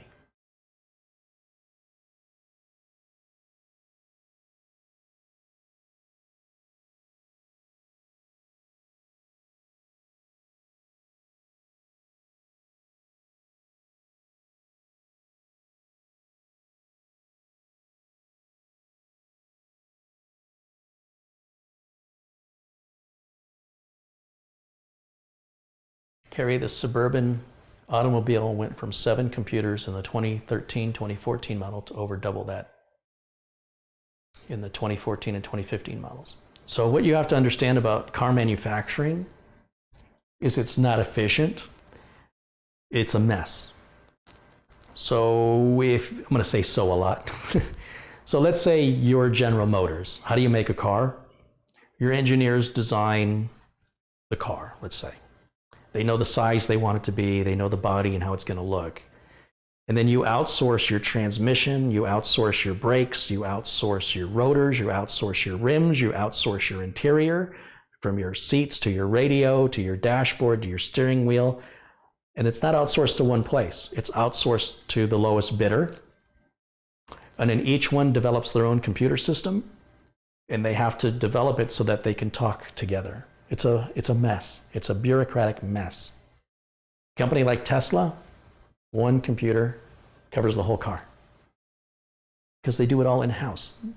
When a contractor does one thing this way and this contractor over here does another thing a different way, they have their computer, and they're told via the contract how the computers have to communicate with each other. You end up with 14 or 15 computers in a car. How does that make any sense? It's expensive. It's very slow development process. And it can be a pain in the ass, pardon the expression, to fix, because one system works entirely different from the other system. They just communicate well together through the standards that have been required by the manufacturer. There's no reason a car needs 14 or 15 computers. It's just, so when Ford made the Model T, he made everything. He made the glass for the windows, he made the tires, he made the rims. That's why the factory was on the river. So the boats could deliver the raw materials, and then they could melt that down and turn it into body panels and turn it into a steering wheel. That's what Tesla's doing today, and that's why that car is so much better than any car produced. Well, the minute you start contracting out, in this day and age, you and I could be car manufacturers, honestly. You can contract out your frame. They don't even use frames anymore. It's all unibody construction. You can just design it and then contract out all these different suppliers to make it. And then all you do is put it together. And you're going to end up with a piece of crap car just like every other car.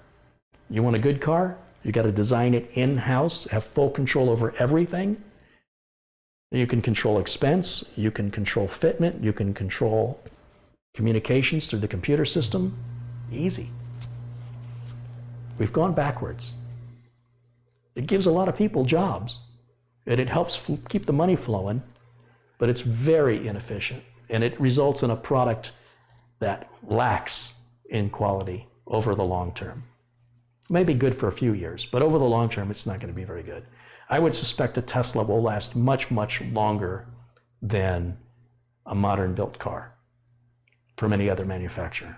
Time will tell if I'm right or not, but I suspect one in-house place designing everything will result in just a much better car. It'll ride better, it'll feel better.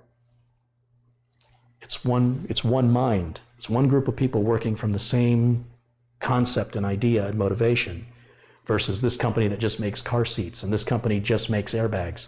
How many recalls because of the Takata airbag? It's affected almost every single car manufacturer.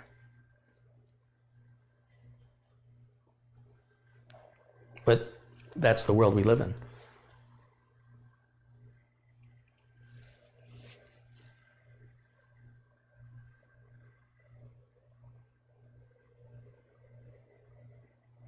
I'm not aware of any recall on a Tesla automobile. No, as far as I know, the National Highway Traffic Safety Administration of the United States has never issued a mandatory recall on behalf of Tesla. But I'm not aware of any other manufacturer that hasn't been. Although Tesla hasn't been around as long as they have. And Tesla can fix the problems faster than any other manufacturer because they do it all in-house. They don't have the bureaucracy. They just fix it. It just gets done. I'm not saying the vehicle's perfect. And the Tesla constantly improves their car. So if you bought a Model S a year ago and you buy a Model S today, it's not the same car. You're going to have bells, whistles, and features for the same price that somebody else paid a year ago. And that somebody else may get some of those bells, whistles, and features through software updates happening automatically. But any enhancements to the car is constantly being enhanced. See, traditional car manufacturers, they can only update the car every so many years because they have to retool a factory, things have to go through design and research and development. At Tesla, it doesn't work that way. If they find a better way to do something, they implement it that day. That's it. It's a much more efficient way to work. It's much more optimized, and it's better, in my opinion, for the person buying the car. You're getting the best they could make on that day. When you buy a regular car, you're getting the best they could make a year ago when they designed it. And it may not go through another design until 3 years.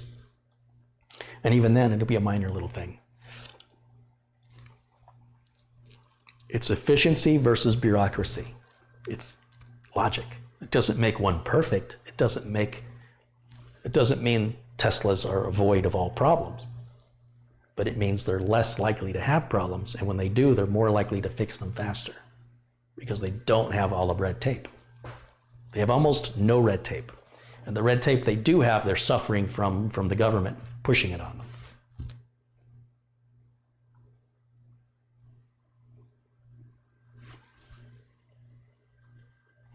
Tesla voluntarily recalled vehicles. Yeah, well, there's a difference between a voluntary recall.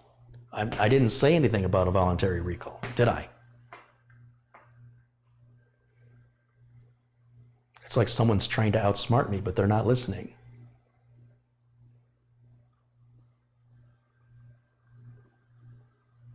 How many mandatory recalls from NHTSA have been required on Tesla? 0. Tesla always does the right thing. They never have to be told what to do by the government versus Volkswagen, GM, Chrysler, Ford, Mazda, Mitsubishi, Isuzu, remember them? Nissan, Honda. I mean, I can go on and on. Every massive car manufacturer has been forced at one point or another to issue a mandatory recall. It has not happened to Tesla. Not yet. And I'm not saying they're immune to it. But if they keep operating the company this way, I can't see why that would ever happen. That would be like a major oversight, which is more likely to happen in a bureaucracy where this contractor over here did something they weren't supposed to do, or they took cuts, they took a shortcut, they made the part a little cheaper. Tesla's making almost the entire car in-house. They're all on the same page. For an entire company to overlook something that massive is highly unlikely. Highly unlikely. It's just a better way of doing business.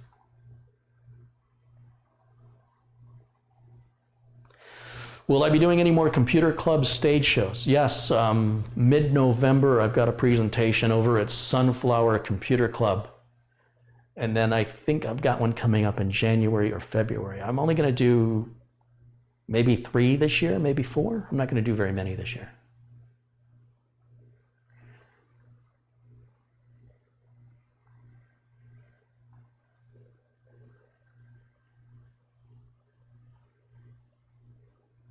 Does Tesla do right by their employees?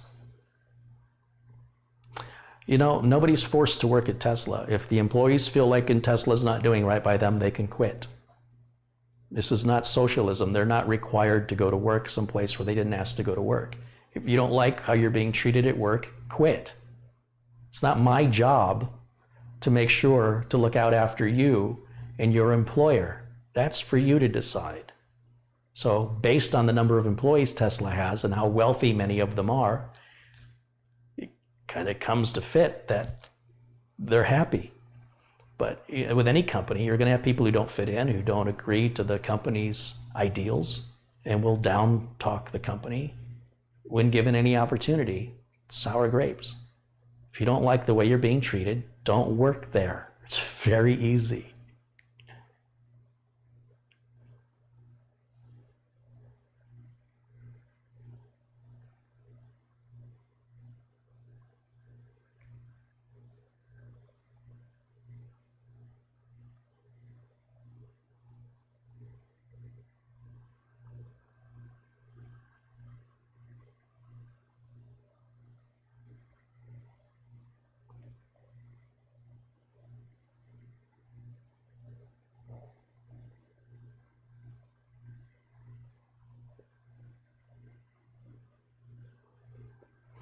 Elon Musk thinks he can get to Mars in 3 months. He thinks they've got the technology to make the rocket go faster. You can only launch once every 2 years, though. So they want to make, if he wants to colonize Mars, you have to be able to move a lot of people there in that little time window. And you've got to be able to have a lot of supply ships constantly, delivering supplies. I think it's unwise. I don't know why anybody would want to go to Mars. It's a one-way ticket, and you're probably going to die there, and it's probably not going to be pleasant. But if you want to live in a greenhouse your whole life and never be able to go outside without special equipment on, that's your choice. Unless the Earth becomes unlivable, I don't know why anybody would voluntarily put themselves in such jeopardy and isolation.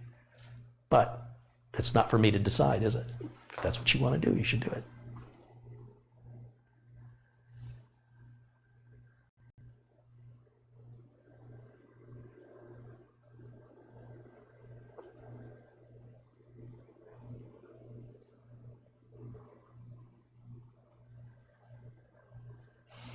Voluntary or mandatory recall simply speaks to the quality of the vehicle. No, it doesn't. It absolutely does not speak to the quality of the vehicle. It speaks to the quality of the management and the bureaucracy, or lack thereof. A mandatory recall means a manufacturer refuses to acknowledge a problem and jeopardizes their very customer's existence because they prioritize making a profit. A voluntary recall is the opposite. It means it's more important to the company to sell a quality product and to make sure their consumers are safe at any cost, that they don't need to be told by the government that they have to do it. If you need to be instructed by a government entity to threaten you to do the right thing, you shouldn't be in business. You're a horrible, horrible person. And these corporations that prioritize profit over people, they're horrible corporations. Horrible, every single one of them. They have no soul. You can't incarcerate them. They are completely devoid of any human. You can't take a corporation and put it in a jail. It exists of many different people. So the United States identifies a corporation as a person with all the rights of a person, yet it doesn't have a soul. It's not going to be threatened about heaven or hell. They can get fined, but there's no soul to any corporation, despite being identified as a person with the rights of a person. It's messed up. But not every corporation's that way, just most of them. But there are corporations that exist that do the right thing because it's important to do the right thing. And those are the corporations that'll be around 50 years from now. The ones that are cashing out with the money grab, who knows?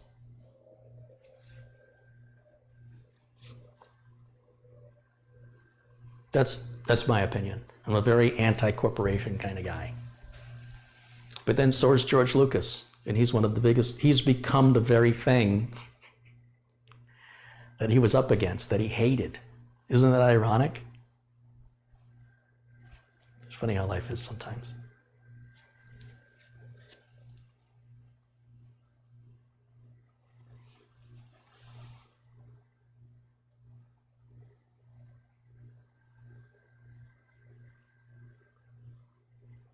You'd be a long way away from the trolls on Mars.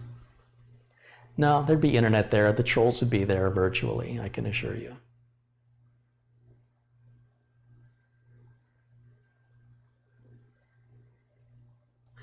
All right, guys, I think we're going to wrap it up. Let's feed the dogs. Let's feed them. You guys hungry? Is it time for dinner? Let's see.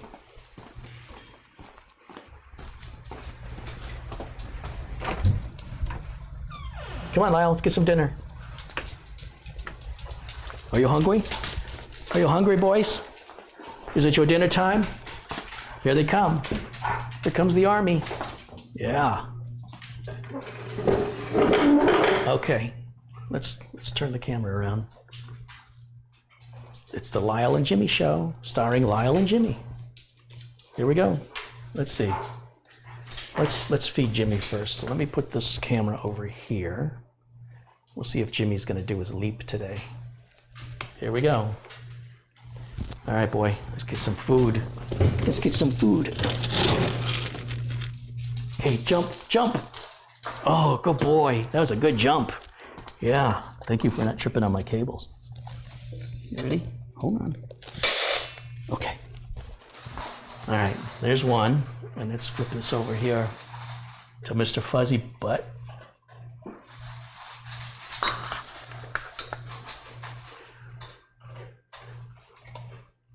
What do you think, mister?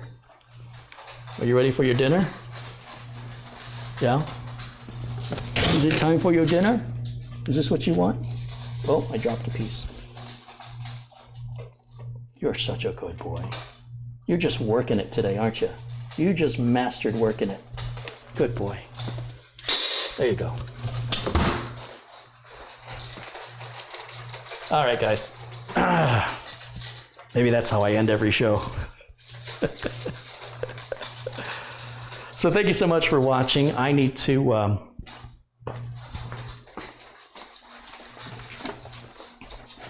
I'm so excited to try my new microphone out.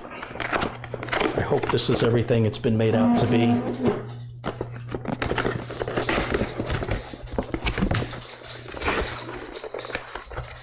Well, they even included batteries. Nice microphone.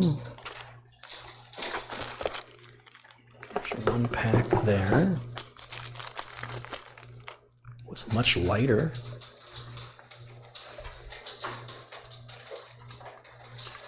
This is exactly what I used at Newegg when I was filming for them. This is the microphone system. This looks identical to what they had. Oh, there's a converter to go from the 3.5 millimeter plug to an XLR. And this just looks like an extension cable for some reason, maybe for a line in. There's the base to mount it to the camera, which is a nice touch. Definitely will use that. I don't know which one's the sending unit and which one's the receiving unit. On my Sony, the receiving unit has 2 antennas. Well, this has a microphone input. What about this one? This only has an output. So this one must be the one that goes on the camera. And then this one must be the one that I wear, I guess. They're virtually identical. And then we've got the batteries. Are these just regular? Oh, yeah, they're even Sennheiser branded batteries. Interesting. And that's it. That's all that's in the box. So I'm going to go ahead and get this configured, and hopefully I'll start using it tomorrow. You guys are awesome. Thanks so much for all your contributions. Thank you for all your support. Thanks to all the moderators keeping it civil in the chat room, and for everybody that sent everything that I already talked about earlier. Thank you again for their generosity and your kindness. It means the world to me. And I will be live again tomorrow afternoon. I hope to see you all very, very soon. Until then, bye for now.